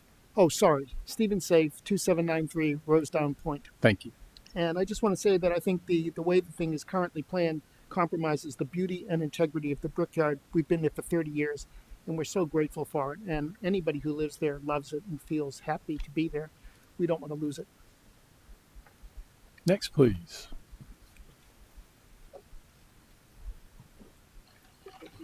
Good morning. Chris Burgoyne, 2820 Gaston Gate.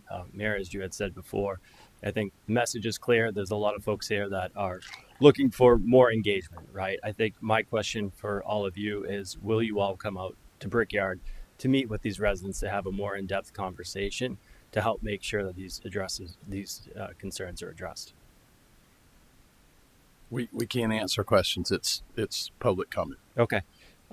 So one other aspect that I would point out is that when the residents had submitted over 250 signatures, that permit was filed the next day for this project to continue, which was very concerning. And I think that's the issue that most of the folks have, is that there really hasn't been a level of engagement. There's just been emails back and forth. So again, I think we would invite you all to come to Brickyard to meet with us, hear these concerns, and really make sure that we get to a point where there's compromise, because I myself am not personally against this. However, I'm against it the way that it is. And I hope that we can continue to have this dialogue to make sure we all find that common ground. So thank you for your engagement. Next, please.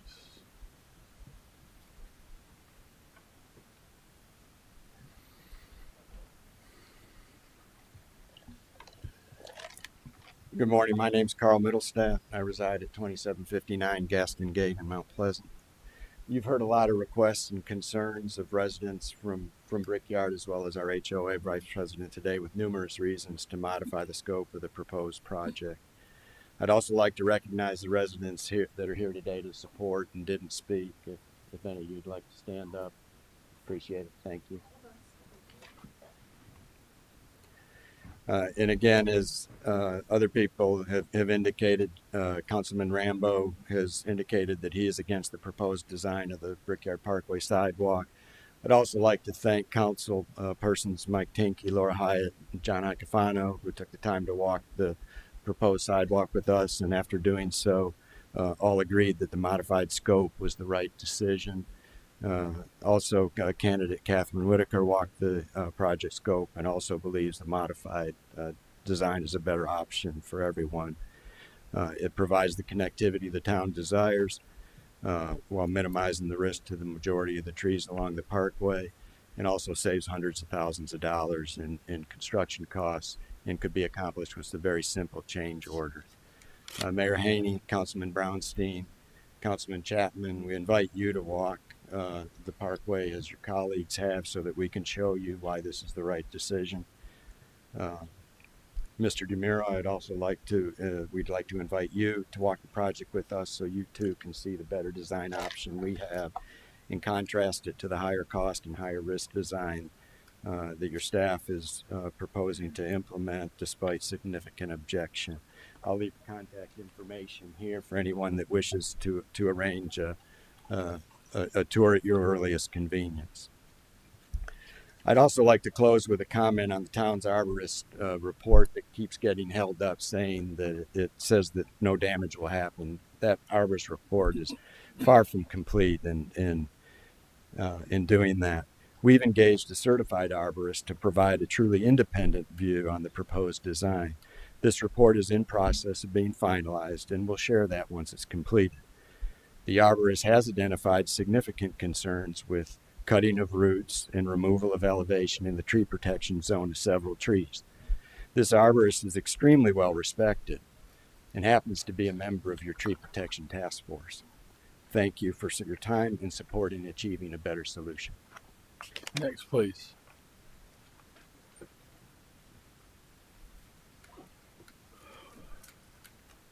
Good morning. My name's Bob Driscoll.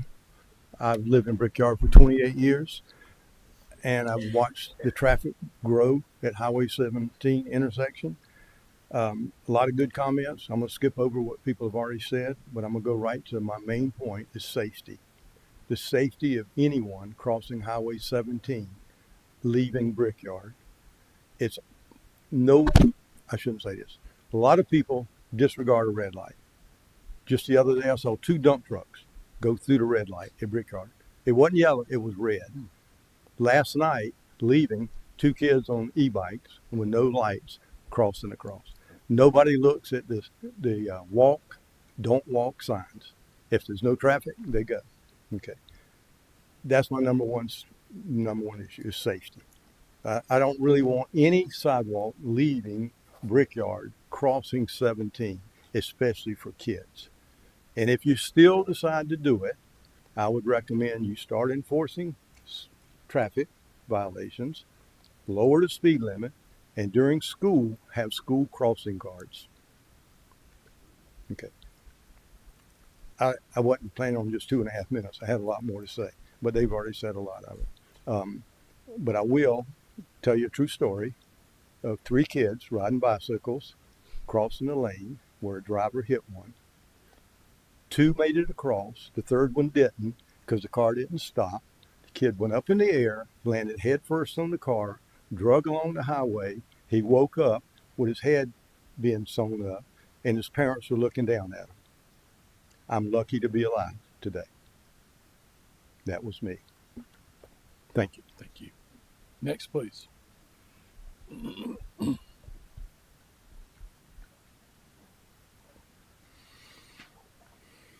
My name is Jim Davison, resident of Brickyard, 2749 Gaston Gate. I'm not a great public speaker, but as you can see by looking at me, I've been around a while. I've heard my neighbors talk to other neighbors, understand that we don't like the town plan as it is for putting the sidewalk through what we consider our part. I understand that the town has the right of way along the road there. Appreciate the road maintenance and so forth you do. But anybody with common sense could look at the project the way it's designed, do the walkthrough as Carl was talking about, and see that it's just pretty much easier to go the other way and not spend as much money. Now, I'm kind of, through my understanding of the situation, begin to feel, and this is my age speaking, that there's some predetermination involved here. People decide they want to do something, and it's almost like they're protecting their job, that if they do all this stuff, it's bulldozed through. And that's what I'm seeing. So I want y'all guys to think about how this has come about without the public hearing. Maybe you've put it on the website that this is ongoing, but is that really communication to the community? Especially when it's a community of 800 and some homes that you're affecting? Because who else is going to use that little bit of sidewalk but us, and maybe a few kids want to walk that far and cross the highway, very dangerous highway, to get to school. Because other than that, I don't see a lot of people taking that walk. You could do this a lot more simply and cheaper. So that's my comments on the subject. I hope you'll consider it. Thank you. Next, please.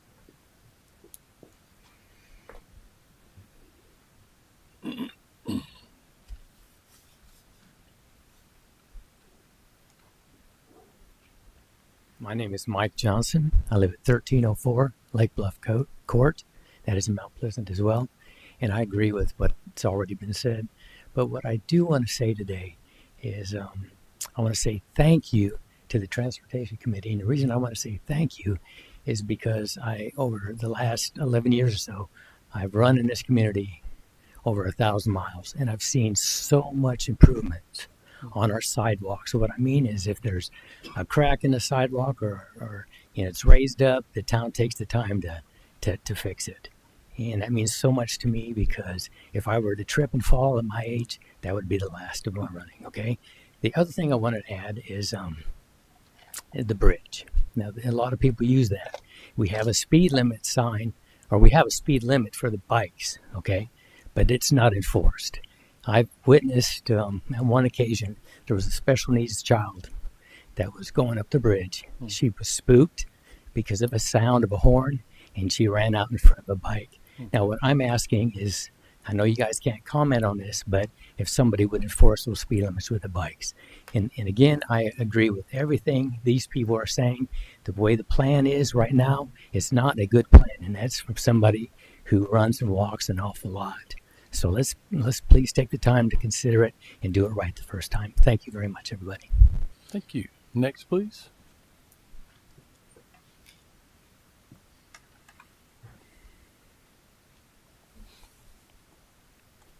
Good day. Myra Snipe Richardson, 2755 Earl Johnson Lane, Mount Pleasant, South Carolina.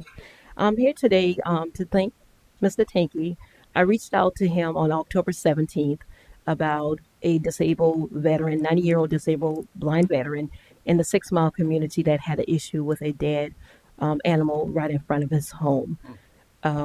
Reaching out, the family were trying for 48 hours to have it removed. No one can give them the information.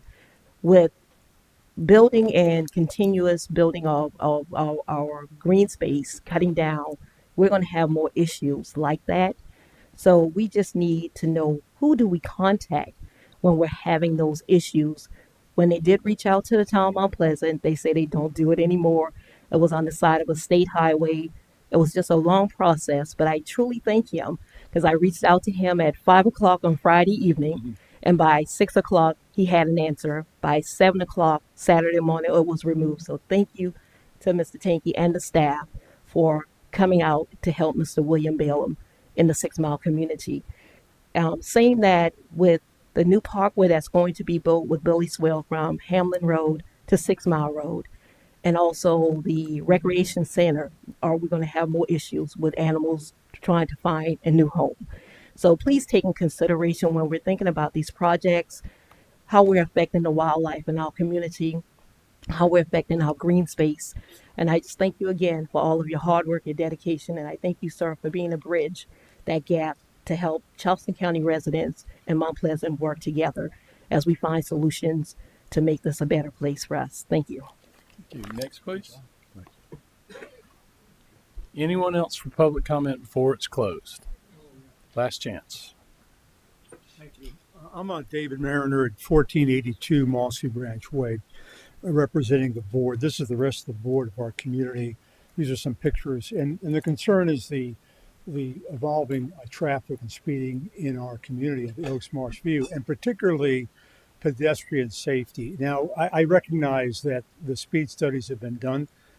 I recognize that we've not met the threshold at 25 miles an hour. The difficulty I have is recognizing there's a 15-mile-an-hour sign, and that's continually ignored, and it's not being considered. And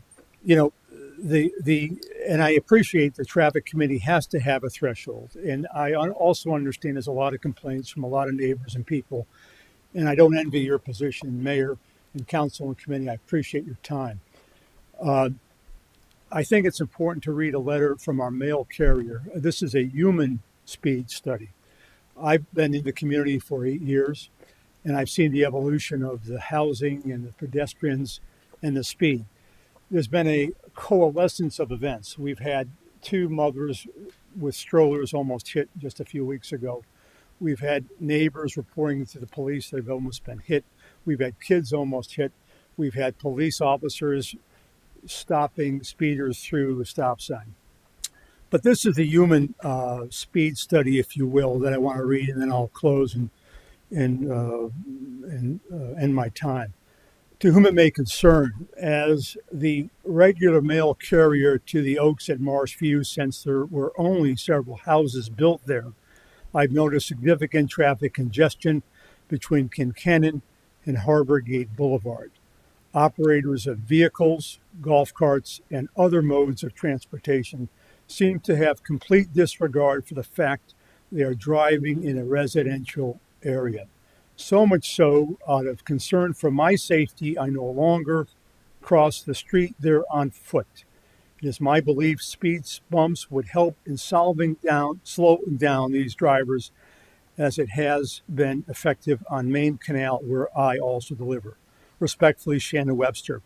In closing, I want to say that I'm a retired 40-year plus surgeon. And it's not so much the liability issue of someone being struck and hit, although that's a concern. It's the consequence of a tragedy that could be avoided. And I beg you to do the right things and not just simply do things right. Please listen to this neighborhood. Thank you. And Doctor, can we get your name again? Oh, I'm sorry. David Mariner, 1482. I know you said it. We just didn't quite catch it. Oh, I'm sorry. David, 1482 Mossy Branch Way. Thank you, Doctor. Appreciate it. Thank you all. I don't see anyone else for public comment. Yes, sir. Okay. All right. Name and address, please. Certainly. My name is Vic Bartash, 1509 Mossy Branch Way, and I'm going to add to what the previous speaker just talked about. This dangerous traffic situation simply compelled me to come here. I don't think I could go to sleep at night if sometime in the near future, maybe you could go to sleep, but I couldn't go to sleep when someone eventually gets maimed and a big traffic accident occurs. I live, it has a porch. I have one view directly to one half of this problem. Let me tell you a little bit more about it from a resident's point of view, not from an HOA point of view. There are 3 connected factors that led to this dangerous situation. It's a clear and present danger if you live there. First, we have this neighborhood being a known, well-known cut-through for rifle range, whether you're going to Mount Pleasant Academy, you're going to the beach, you just don't want to get off the rifle range traffic. Most of the traffic that I see going through there, I know most of the cars in my neighborhood are not from my neighborhood, whether it be commercial vehicles, kids on bikes going to school, golf carts, you name it. There's a lot of traffic, but most of it is not residential traffic. It is other people cutting through, as I say. The second part is there is a sharp curve, a blind curve, when you take the Harbor Gate Road coming in. You come around that corner, and you can't see for a little while, just a couple of seconds. And it's compounded by the fact that for some reason, neighbors and contractors constantly park on our street. So you've got speed, you've got the curve, you get the blindness, and you get cars to go around all the time. So that adds to it. Finally, from where I live, there's another part of this. There's a stop sign, but it's not a four-way stop. It's a stop sign on a curved part of the road. And there's often, I see confusion all the time on, is the person going to be using a cut through like most people do? Or they're going to be turning left, having it right away, put the stop sign, and go home like I do. Every time I go on my truck, I have a big truck, I slow down, I have my foot on the brake, because too many times I've had to hit that brake because someone's looking at me, they're rolling through it, ignoring, and simply just, hey, I'm going through my cut through, get out of my way. And as I said, it's a clear and present danger. I can't sleep at night, and that's why I came here. Thank you for your time. Next, please.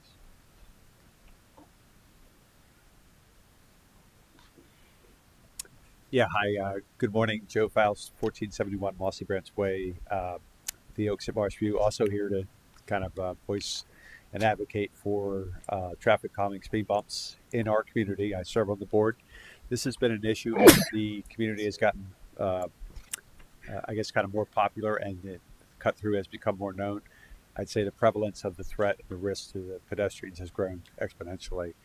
Most recently, this manifested in a bad near miss incident with two women who had to jump out of the way of being hit by a car that left the roadway, plowed into the mailboxes.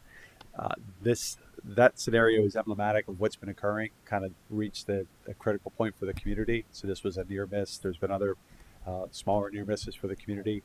I also serve on the board. I've heard from our members year over year to ask about improvements that could be made. We have gone through the process of a speed study. We have a 15 mile an hour sign that was placed, which, as I understand it from the catalog of traffic calming controls from the federal government, is applied, and that is the recommended speed. It's 15 miles an hour, but it's not enforceable. Our speed studies show us at 25.1 miles per hour. However, the time of the year that the speed studies were conducted really don't take into account the seasonality of Charleston. And we all know that the beats, the demand for the beats, the cut-throughs that occur, that volume of traffic grows exponentially. And so I'd say the risk and exposure to our pedestrians as well. So really kind of, coming forward here, again, requesting a review and support for traffic calming measures in the form of speed bumps, something that the community has met multiple times on and is willing to fund if needed to reduce that risk, to make the community a safer place. We get a lot of pedestrians. It's great. We've invested heavily in the community. We have a nature trail that we've helped preserve, Grand Oaks. We've brought in the arborists from Angel Oak Society to help us. So we have a really nice community that we're proud of. A lot of people come there and heavy use of pedestrian. We also have sidewalks that don't exist around the curve, so that pushes community members into traffic. The density of our driveways, if you were to look at our neighborhood, is much smaller than the typical lot. We also have a community park area as well. So these are the factors. I appreciate your time and thank you for your support. Thank you.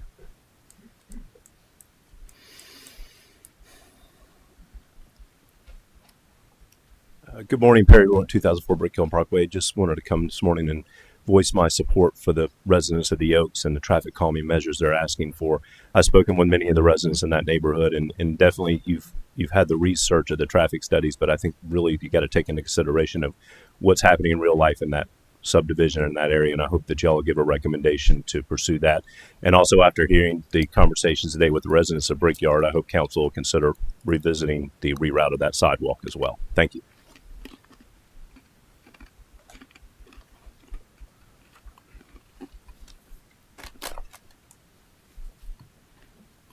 Good morning. My name is Robert Kornhauser. I live at 602 Wading Court, right off of Wingo Way. Good morning, Mike. I was invited here by Mr. Tinky this morning. My concern is the intersection area between the frontage road, Houston Northcutt, and 17, which, as the longer I've been here, the worse it's gotten. And I've lived here now for 19 years. I sent I'm not a traffic engineer, so forgive me. I sent a graphic suggestion to Mr. James Aton, I believe was his name, who is the director of operations for traffic back in April 9, 2023. And I got a very dismissive response back saying, sorry, there's no sight lines. It'll take a whole change of the whole intersection, which I think is actually incorrect. It would require a reprogramming of the lights, changing the right turn to a right turn straight for the right lane, left 2 lanes onto 17, both 2 left lanes or one straight line, reprogram the intersection lights so there's no concern for traffic or accidents. I've seen more people run red lights and cut traffic there, irrespective of what their light controls are, who's coming, because they're in a hurry. And I think someone's going to get killed there sooner than later. And I hope you all would look at that as something that can correct in the near future. Thank you. Thank you. Anyone else for public comment? Going once. All right. Thank you all for your comments. Moving along to item number 4, employee years of service. Staff. Yes, Mayor. I'm going to have Mike Talby come up and recognize one of our inspectors for 5 years. We don't have obviously a building inspection committee of any sort, so this is the best venue we can do it at. We certainly want to make sure we do it. Sounds good. Well, hello everyone and good morning.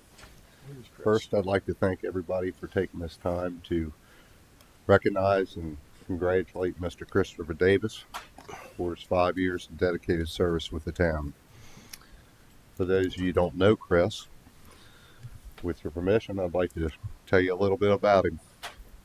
Chris is one of the town's leading building inspectors and the type of person that anyone would be appreciative of having on their team. Why, you might ask? Well, it's not just because he's reliable, which he is, or that he comes to work with a great attitude.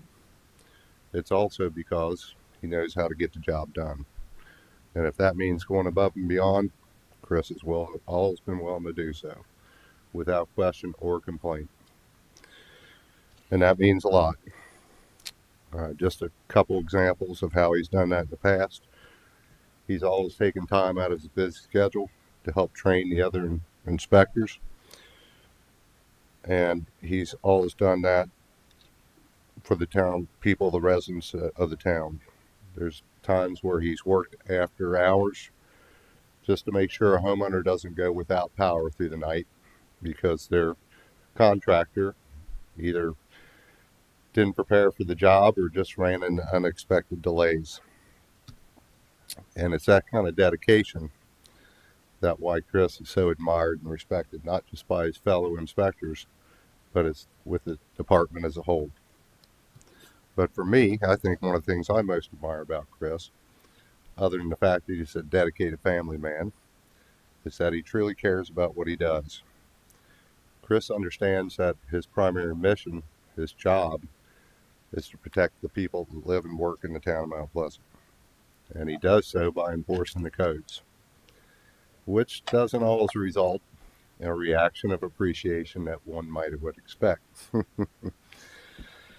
It's unfortunate, but that's the reality.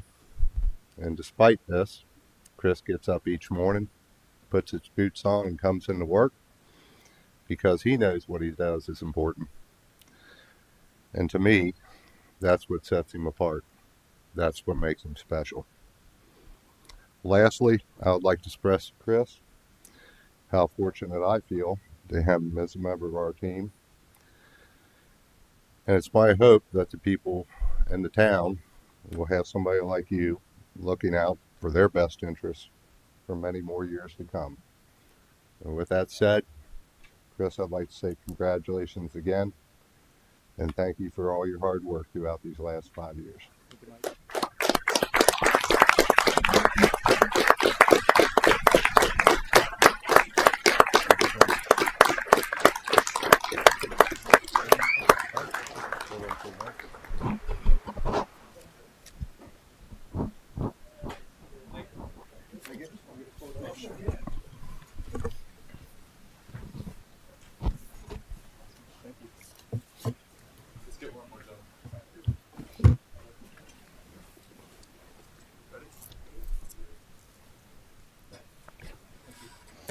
Thank you. Thank you for your service. On behalf of the committee and council, we want to thank you. Mayor. All right, this moves us to if that's the last. I was just going to note, we are going to have a change in leadership in our building official position. William Horn, our current building official, has decided to pursue a career on the private side, and we certainly understand that. And it's been a great 4 years. We're very appreciative of him. Mike has agreed to step in as the interim building. He already is a building official, qualified, certified. So just want to let you make you aware of that. Thank you. Appreciate it. Okay, that concludes item number 4. Item number 5, discussion of traffic calming initiatives for the Oaks neighborhood. I think staff is going to give us a little historical perspective on this. We are, and I'll start it off, and James can jump in. But really, it's just all this information that you see in the slides that we have available on the slides is essentially a reflection of the memo that I sent last week to the committee members to provide a little historical understanding of how many data studies we've done in the neighborhood, the issues, the concerns, and what we've reacted and pursued and actually implemented in the neighborhood so far. So of note, of course, is this incident on September 3, which was a crash that everybody, I think, is aware of. And we've noted there's 2 crashes in the last 6 years, that being one of them.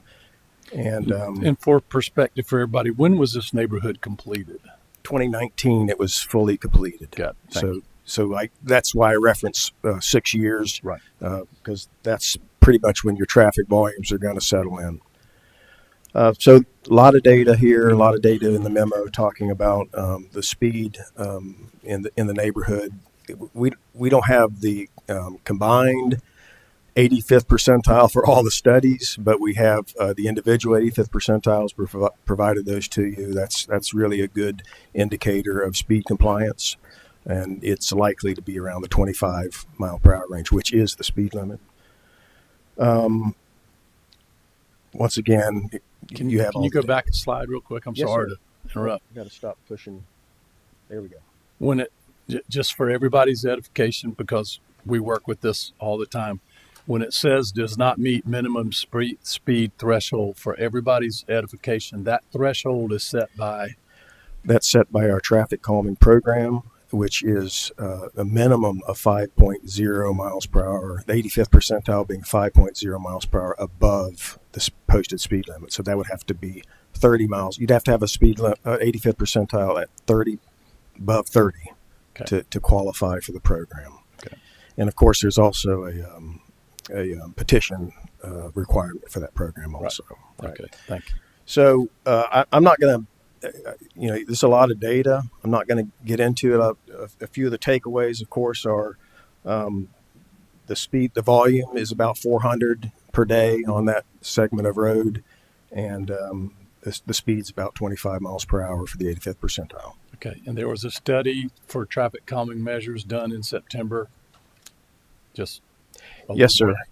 32 days ago, right? Correct. And then I think, James, you can share with me, I think we actually did the study again after the crash.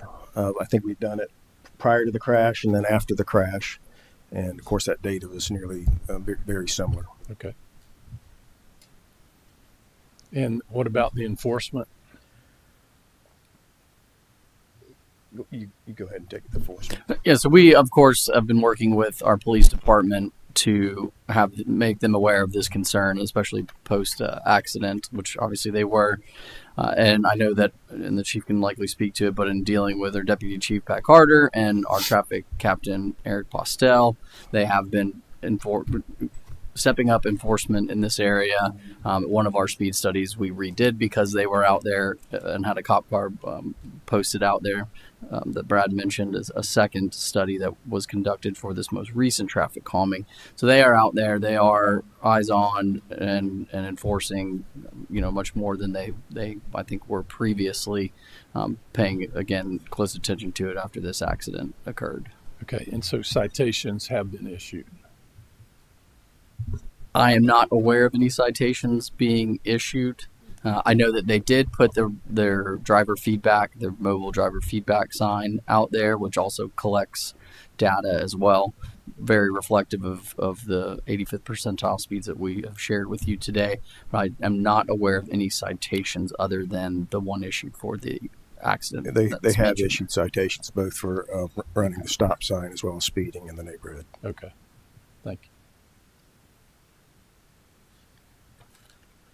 you. Go forward. Okay.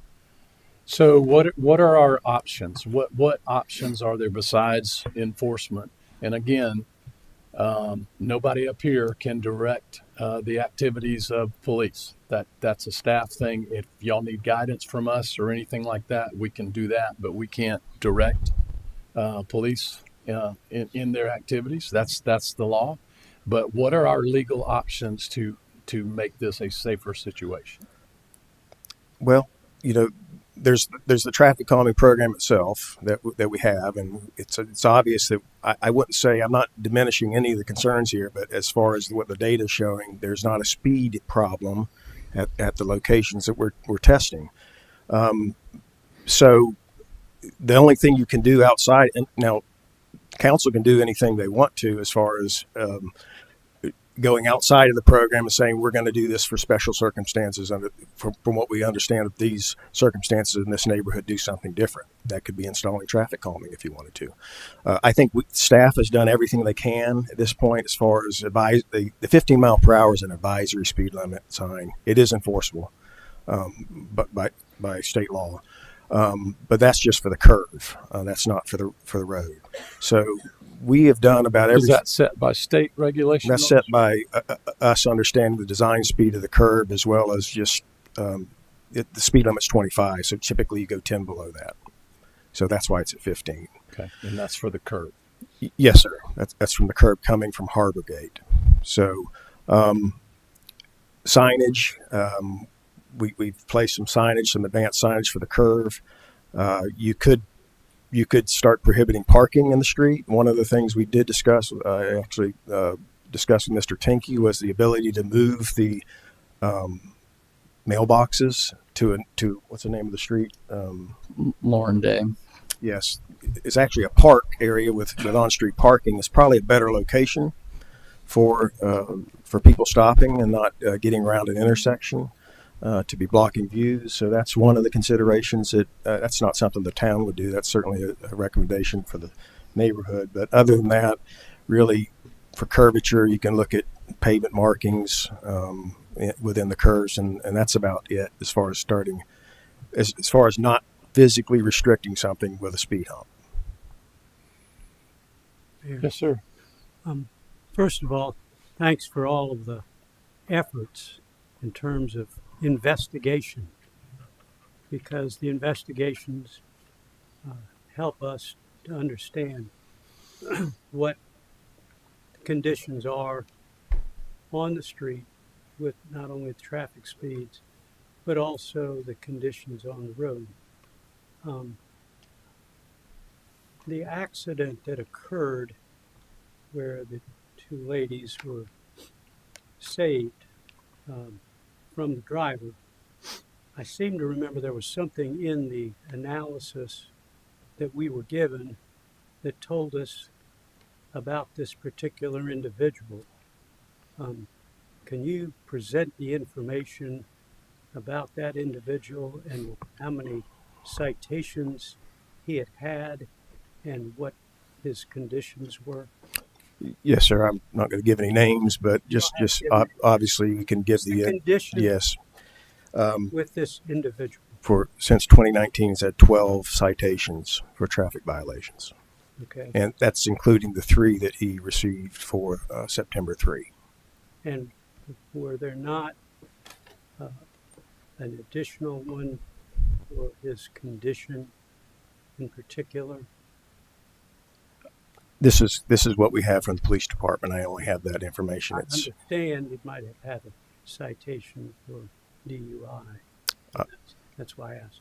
Second, in terms of the plan for traffic calming, I know you have a specific requirement for neighborhood petition and a vote of the neighborhood on doing speed humps.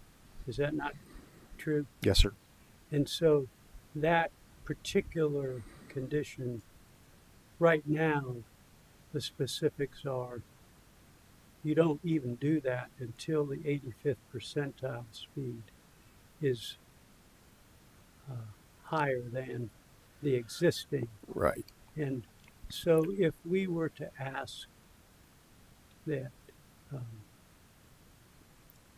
the neighborhood be given a request for petition within the neighborhood to install speed humps, where would you suggest they be on this?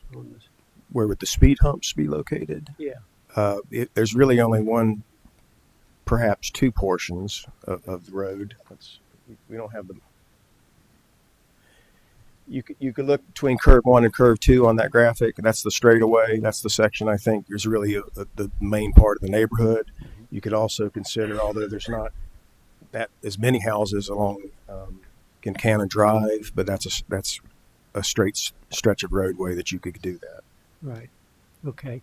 And what is the number or the percentage of houses that would have to sign that petition to do it under our current requirements? 75%. 75% of the homeowners would need to sign the petition to have speed humps.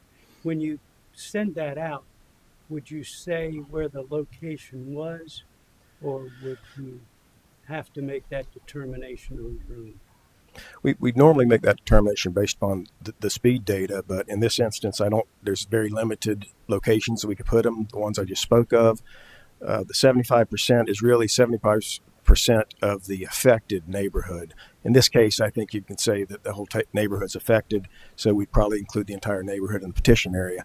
And certainly, Mr. Chapman, we could, if we were doing that, say, based upon our knowledge of the neighborhood, we would suggest perhaps these locations, the two that I mentioned. Okay. Thank you. Mm-hmm. Yes, sir.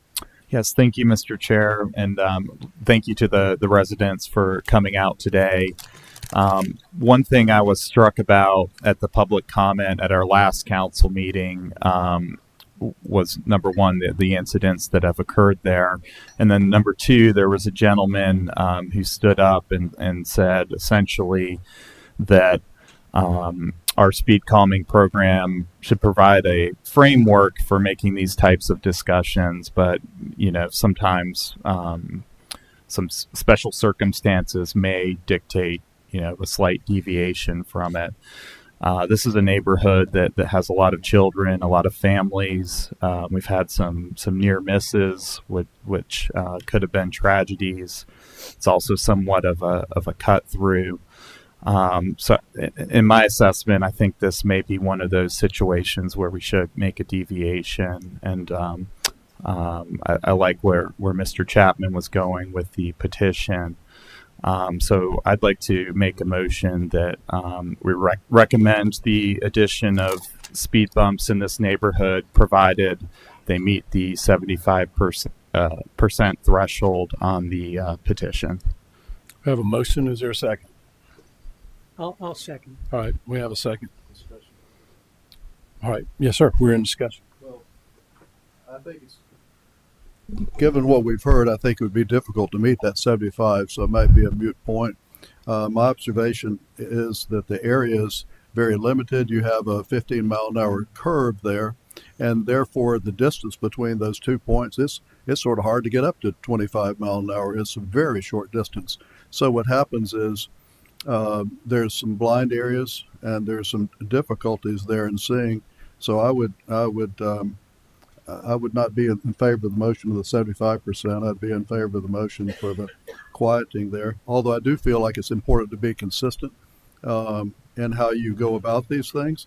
So I would look at other areas that may have this same short distance where they are impacted. I would also look at the fact that there are some other things that could be done, like the center line painting, the potentially moving of the mailboxes, And I think it's important. I was just out there for an hour, and it seemed dangerous to me. And of course, I'm not a traffic engineer, so we have to rely on our traffic engineers, and that's really important. So I think if we got a petition, and I would just be thinking that we'd amend it to not include the 75% based on the conditions that I saw there. But I think something needs to be done there, and I think we could even do it temporarily if we needed to, as far as the traffic calming devices, so that we could test it and see what type of results we have, and see how that goes.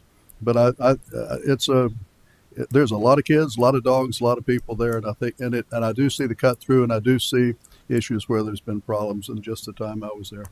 Sure, and if the petition is the issue, I would be happy to revise my motion to implement a speed reduction program in the neighborhood. Okay, that's second. I don't accept that.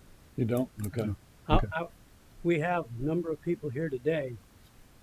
Whatever we do is going to affect the whole neighborhood. Okay. And I feel very strongly that the HOA with the neighborhood can work with the neighborhood and do that.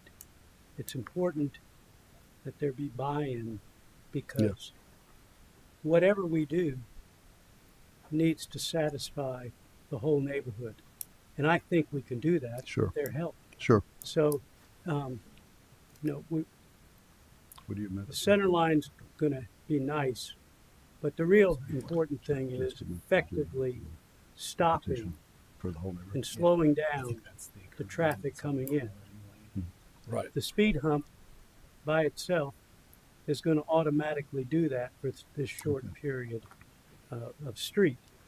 The neighborhood has been built nicely with sidewalks. We don't have every neighborhood in Mount Pleasant with sidewalks, and that's a great thing. But what we've got to do is effectively slow down the traffic. But we have to also remember that this is a neighborhood, and there are 50-some houses in this neighborhood, and we need a buy-in from the neighborhood, and I think we can get that with their help. I defer to you, Mr. Chapman. On that. Right. And So so the just motion leave the stands. original Right. motion on the original floor. motion stands. I guess my question would be, but are there other calming measures that are available to us as well? Your motion is about the petition for the speed hump. Are there other measures? The only other measure that we have is really for more of the collector type roadways within subdivisions, which like Rivertown Parkway, Brickyard Parkway, where we actually Brickyard has both of those have the radar feedback signs. Right. That is really that's We did those on McCants as well. we did, and they can have an effect. They're typically more effective when you're coming from a higher speed facility Right. into a neighborhood, so I don't know how effective they would be here. Really, the speed control, like Mr. Chapman said, it has to be almost a physical, and it's a speed cushion. I call it a hump, but they're Right. cushions. But that's your best bet at slowing people down. Okay. The thing about moving the mailboxes, I know that's not part of the motion or whatever. I would just hate to inconvenience residents there now because of the driving of others, the careless driving of others. That would be one of the last things, unless they overwhelmingly want to go ahead and move them, which I would understand. But I just hate inconveniencing the law-abiding citizens for the ones who are not. I certainly understand that. And Okay. we just looking at the neighborhood. It's an option, right. Yeah, we were like, wow, there's a place that they can actually park. And while we're Park. discussing all this, Mr.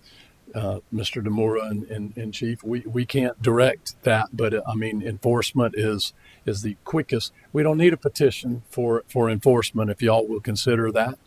And residents, I have learned in 10 years on this committee, often it's the residents or their teenage kids who get the speeding tickets first, and just be aware that of all good intentions, they have to enforce the law, across the board. There are people in this room who have gotten tickets, and our family members, and we pay them. But just be advised that with enforcement comes responsibility on everybody, and it'll happen. But the motion is to begin the speed hump petition. And is there any further discussion? Well, does this have Yes. to go to full council or not?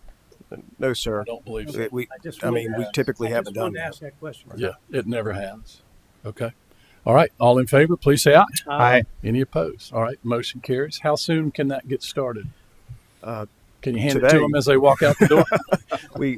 We have to do a little bit of a map area, but I imagine by tomorrow we could have the petition ready. Okay. And what are the mechanics of getting the petition circulated? So, based off of the July submittal for the traffic calming, they will fall within that program with the caveat that the speed has been removed from that requirement. So, we will submit that petition area to them along with the names that have to sign it and process them in with the same traffic calming, which usually comes to committee in January and February for the recommendations of that year's traffic calming program. Okay. All right. If there's any other thing we can do to help expedite this, please let us know. And in the meantime, some of Mount Pleasant's finest will be helping. All right. All right. Anything else on that? All right. Let's move on to item number 6, which is update on ongoing projects, traffic management update. Yes, sir, Mr. Mayor. I'll move through these relatively quickly. There's not been much change since the last update, other than, again, continuing to move forward with a number of our grant opportunities from the SS4A that was issued in 2024.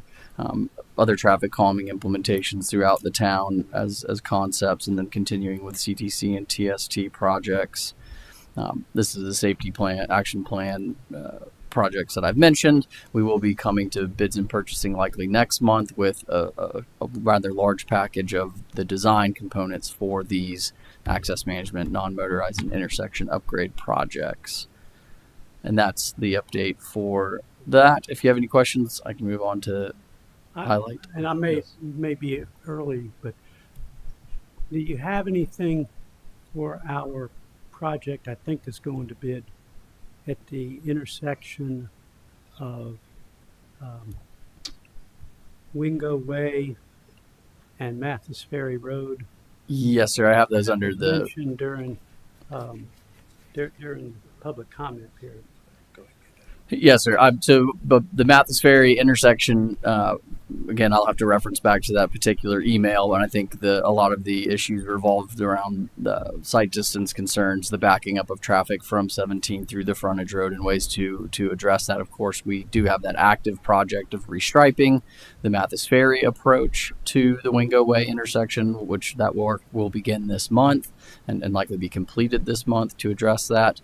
Is that the project that you're referencing? What I'm referring to is the added right turn lane to turn right from Mathis Ferry Road into Wingo Way, and a separate right turn lane. Yes, sir. So that's the update that I just provided. The restriping of that roadway to make it a right turn only instead of a through right. That work will begin this month. Great. Hey, I just want to mention too, on the comment about this intersection, I drive that multiple times a day. The one right here, the gentleman made the comment. Got pictures, got videos. We've had the Secretary of Transportation himself in this building talking about that, and the county transportation sales tax proposal for next year would include redoing that entire intersection. So we always want the fastest, best option we can get. And this is my personal opinion, and I defer to those with degrees and years of experience like y'all have in this. But I think all the traffic going to the Ravenel Bridge should go to Coleman Boulevard and go up. That most of the traffic go up that way, because that's what you see coming out of this frontage road. It stacks up. Yesterday, horns were honking and people were shaking fists at each other because you got two frontage roads and then all of Northcutt going, and people are trying to get over to get on the bridge. If they just did a right and went to Coleman, they could be up there so much faster. So we're looking at all of those options, and it is a scary intersection. I totally agree with that comment. Mr. Tinky, I think you had something you wanted to. I'd like to bring up the Brickyard situation, just to look at that again from staff's perspective. I understand it's maybe out to maybe out to bid. Tell us where that project is and what, if anything, could be done in consideration of the wishes of the board and the Brickyard homeowners. Yes, sir. So that project was part of a bid that was awarded several months ago as part of a sidewalk package that Bids and Purchasing approved. We have had last week the pre-construction meeting with that contractor, which was awarded. And at this point, the project has been directed per our last committee meeting to continue forward as designed. With that in mind, is there anything from the experts on the panel, Mr. Chapman and others, that you would consider, or things that could be done to take in consideration the wishes of the group? Well, since I've been asked, I think the meeting that my friends on council have had reflects a revision to go past the trees and use the existing driveway, which would save us a few dollars, number one. But I think most importantly, from a staff standpoint, they were concerned that the driveway belonged to the neighborhood. It appears that the neighborhood is now allowing us to use their driveway as opposed to previously not having that authority. Would certainly be a better and just as effective opportunity, as well as having the ability to go to the tennis courts and their entire recreation area. So I think that would be a good revision, if you will, to the contract. Contractor might not like the fact that he's getting paid less, but it would certainly be a better opportunity to do it. So if you want to make a motion. I'd like to make a motion that we look at the alternative that was been proposed of coming in through the from 17, using the access through the amenity center and tying into the existing sidewalks at that point. Second. All right. Motion is second. Mr. Mayor. Yes, sir. I think we would need a little more clarity on that motion. Okay. And it's one thing to look at, it's another thing to be directed to do it. And so I would respectfully recommend that we be directed to do that. I'd like to amend my motion to direct the staff to make an amendment to direct the pathway through the amenity center versus the existing route, and to take whatever effective action is needed to make that happen. Second. Yes, sir. Let Mr. me Chapman. mention, since full council has approved this expense, should this be submitted to the full council, Mr. DeMora? Well, every committee that oversees a department has the ability to make adjustments to projects. For example, the recreation committee, although say full council would have approved a recreation center, recreation committee has the ability to make adjustments and amendments for that project. I would consider this to be the same thing. Okay. And be and comfortably handled here. I just didn't want to Yes, sir. overstep our bounds, so to I speak, agree. since it was a substantial expense that full council would have approved. As long as you can move forward with it, I think that'd satisfy everybody, and also make it more expeditious, not having to wait till middle of November before it even gets changed. Right. Yes, sir. Yes, I'd like to thank the residents of Brickyard for coming out, and for my fellow council members, working with them throughout this whole project. My main concern is safely getting pedestrians to 17. I think that from what I understand of the compromise plan, it accomplishes that goal. And so I'm happy to support this common ground that's been found with the residents of Brickyard. I concur. All in favor of the motion as stated, please say aye. Aye. Any opposed? All right, motion carries. Moving on to item 6B, this was added to the agenda. I think we've covered the majority of this through the discussions with the Oaks at Marshview. Again, this program opens in July. It includes speed cushions and humps, depending on whether it's a DOT or town roadway, as well as driver feedback signs, all of which require an 85th percentile speed of 5 miles an hour or over the posted speed limit. And to further elaborate on what that is, that means that it is of the swath of data that is collected, 85% of vehicles are going at or below that speed limit. So it's a measure of compliance, and 85% is very good. So some of the common disqualifiers, again, are the speed threshold. That's the most common one that we see, but also more or less the second is the street length, where we do have minimum requirements for length of roadway, again, to be able to place two sets of humps within a given roadway section. So those are some of the main qualifiers. I'm happy to answer any questions on this, or we can move forward with other project updates. Any others? I can remember when I first came on council 10 years ago, the biggie was speed humps in the Groves. I don't know if y'all remember that. And then there was one shortly after over in Scanlonville. And everybody said that boat trailers were going to be coming off hitches, and we were going to be liable for damage to people's trailered boats and everything. And those speed humps have worked out fine. And so I'm sure that'll be the case in the Oaks and anywhere else as well. We'll move quickly through other project updates. Billy Swales, this is obviously on hold given the current federal release of funds.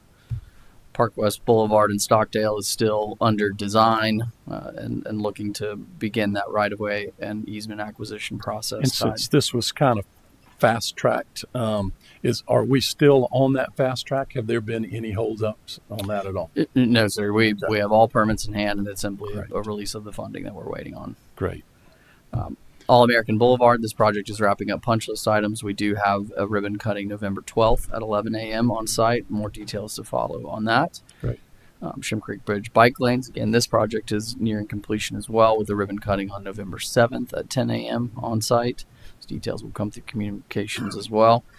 Really great green pavement marking out here. A lot of good public feedback, especially from our partners at East Coast Greenway and Charleston Moves in support of these improved bike facilities.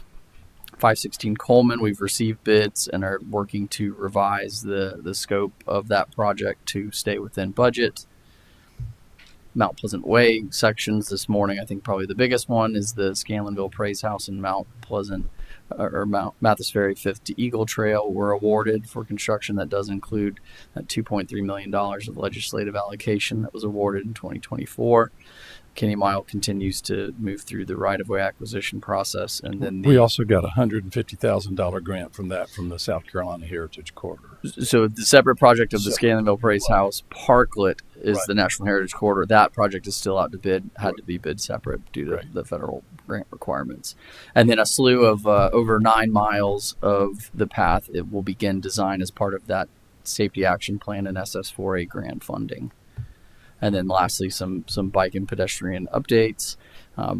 We are wrapping up our sidewalk package that was released last year. Again, we will work to revise this most recent package that was awarded. Mr. Chapman, yes, sir.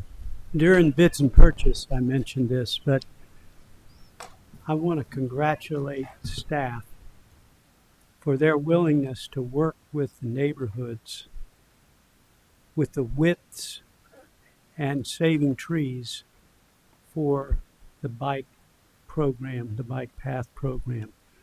The one in particular I'm talking about is the Mount Pleasant Way program on Mathis Ferry Road coming to Eagle Drive, or Eagle Street, where Mr. Aton was nice enough to walk it with me, and we saved half of the trees.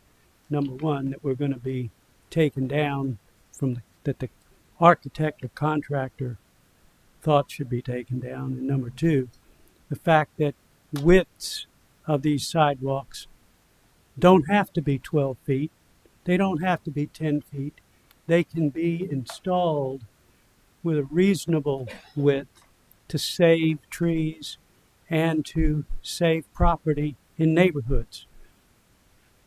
Our staff and our council has been criticized for building 12-foot wide sidewalks. They don't have to be 12 feet. Where there's an issue, where there's a problem, they can be modified. So the work that we're doing for the Mount Pleasant Way is a very important program for this council, and it was the highest rated project in the comprehensive plan.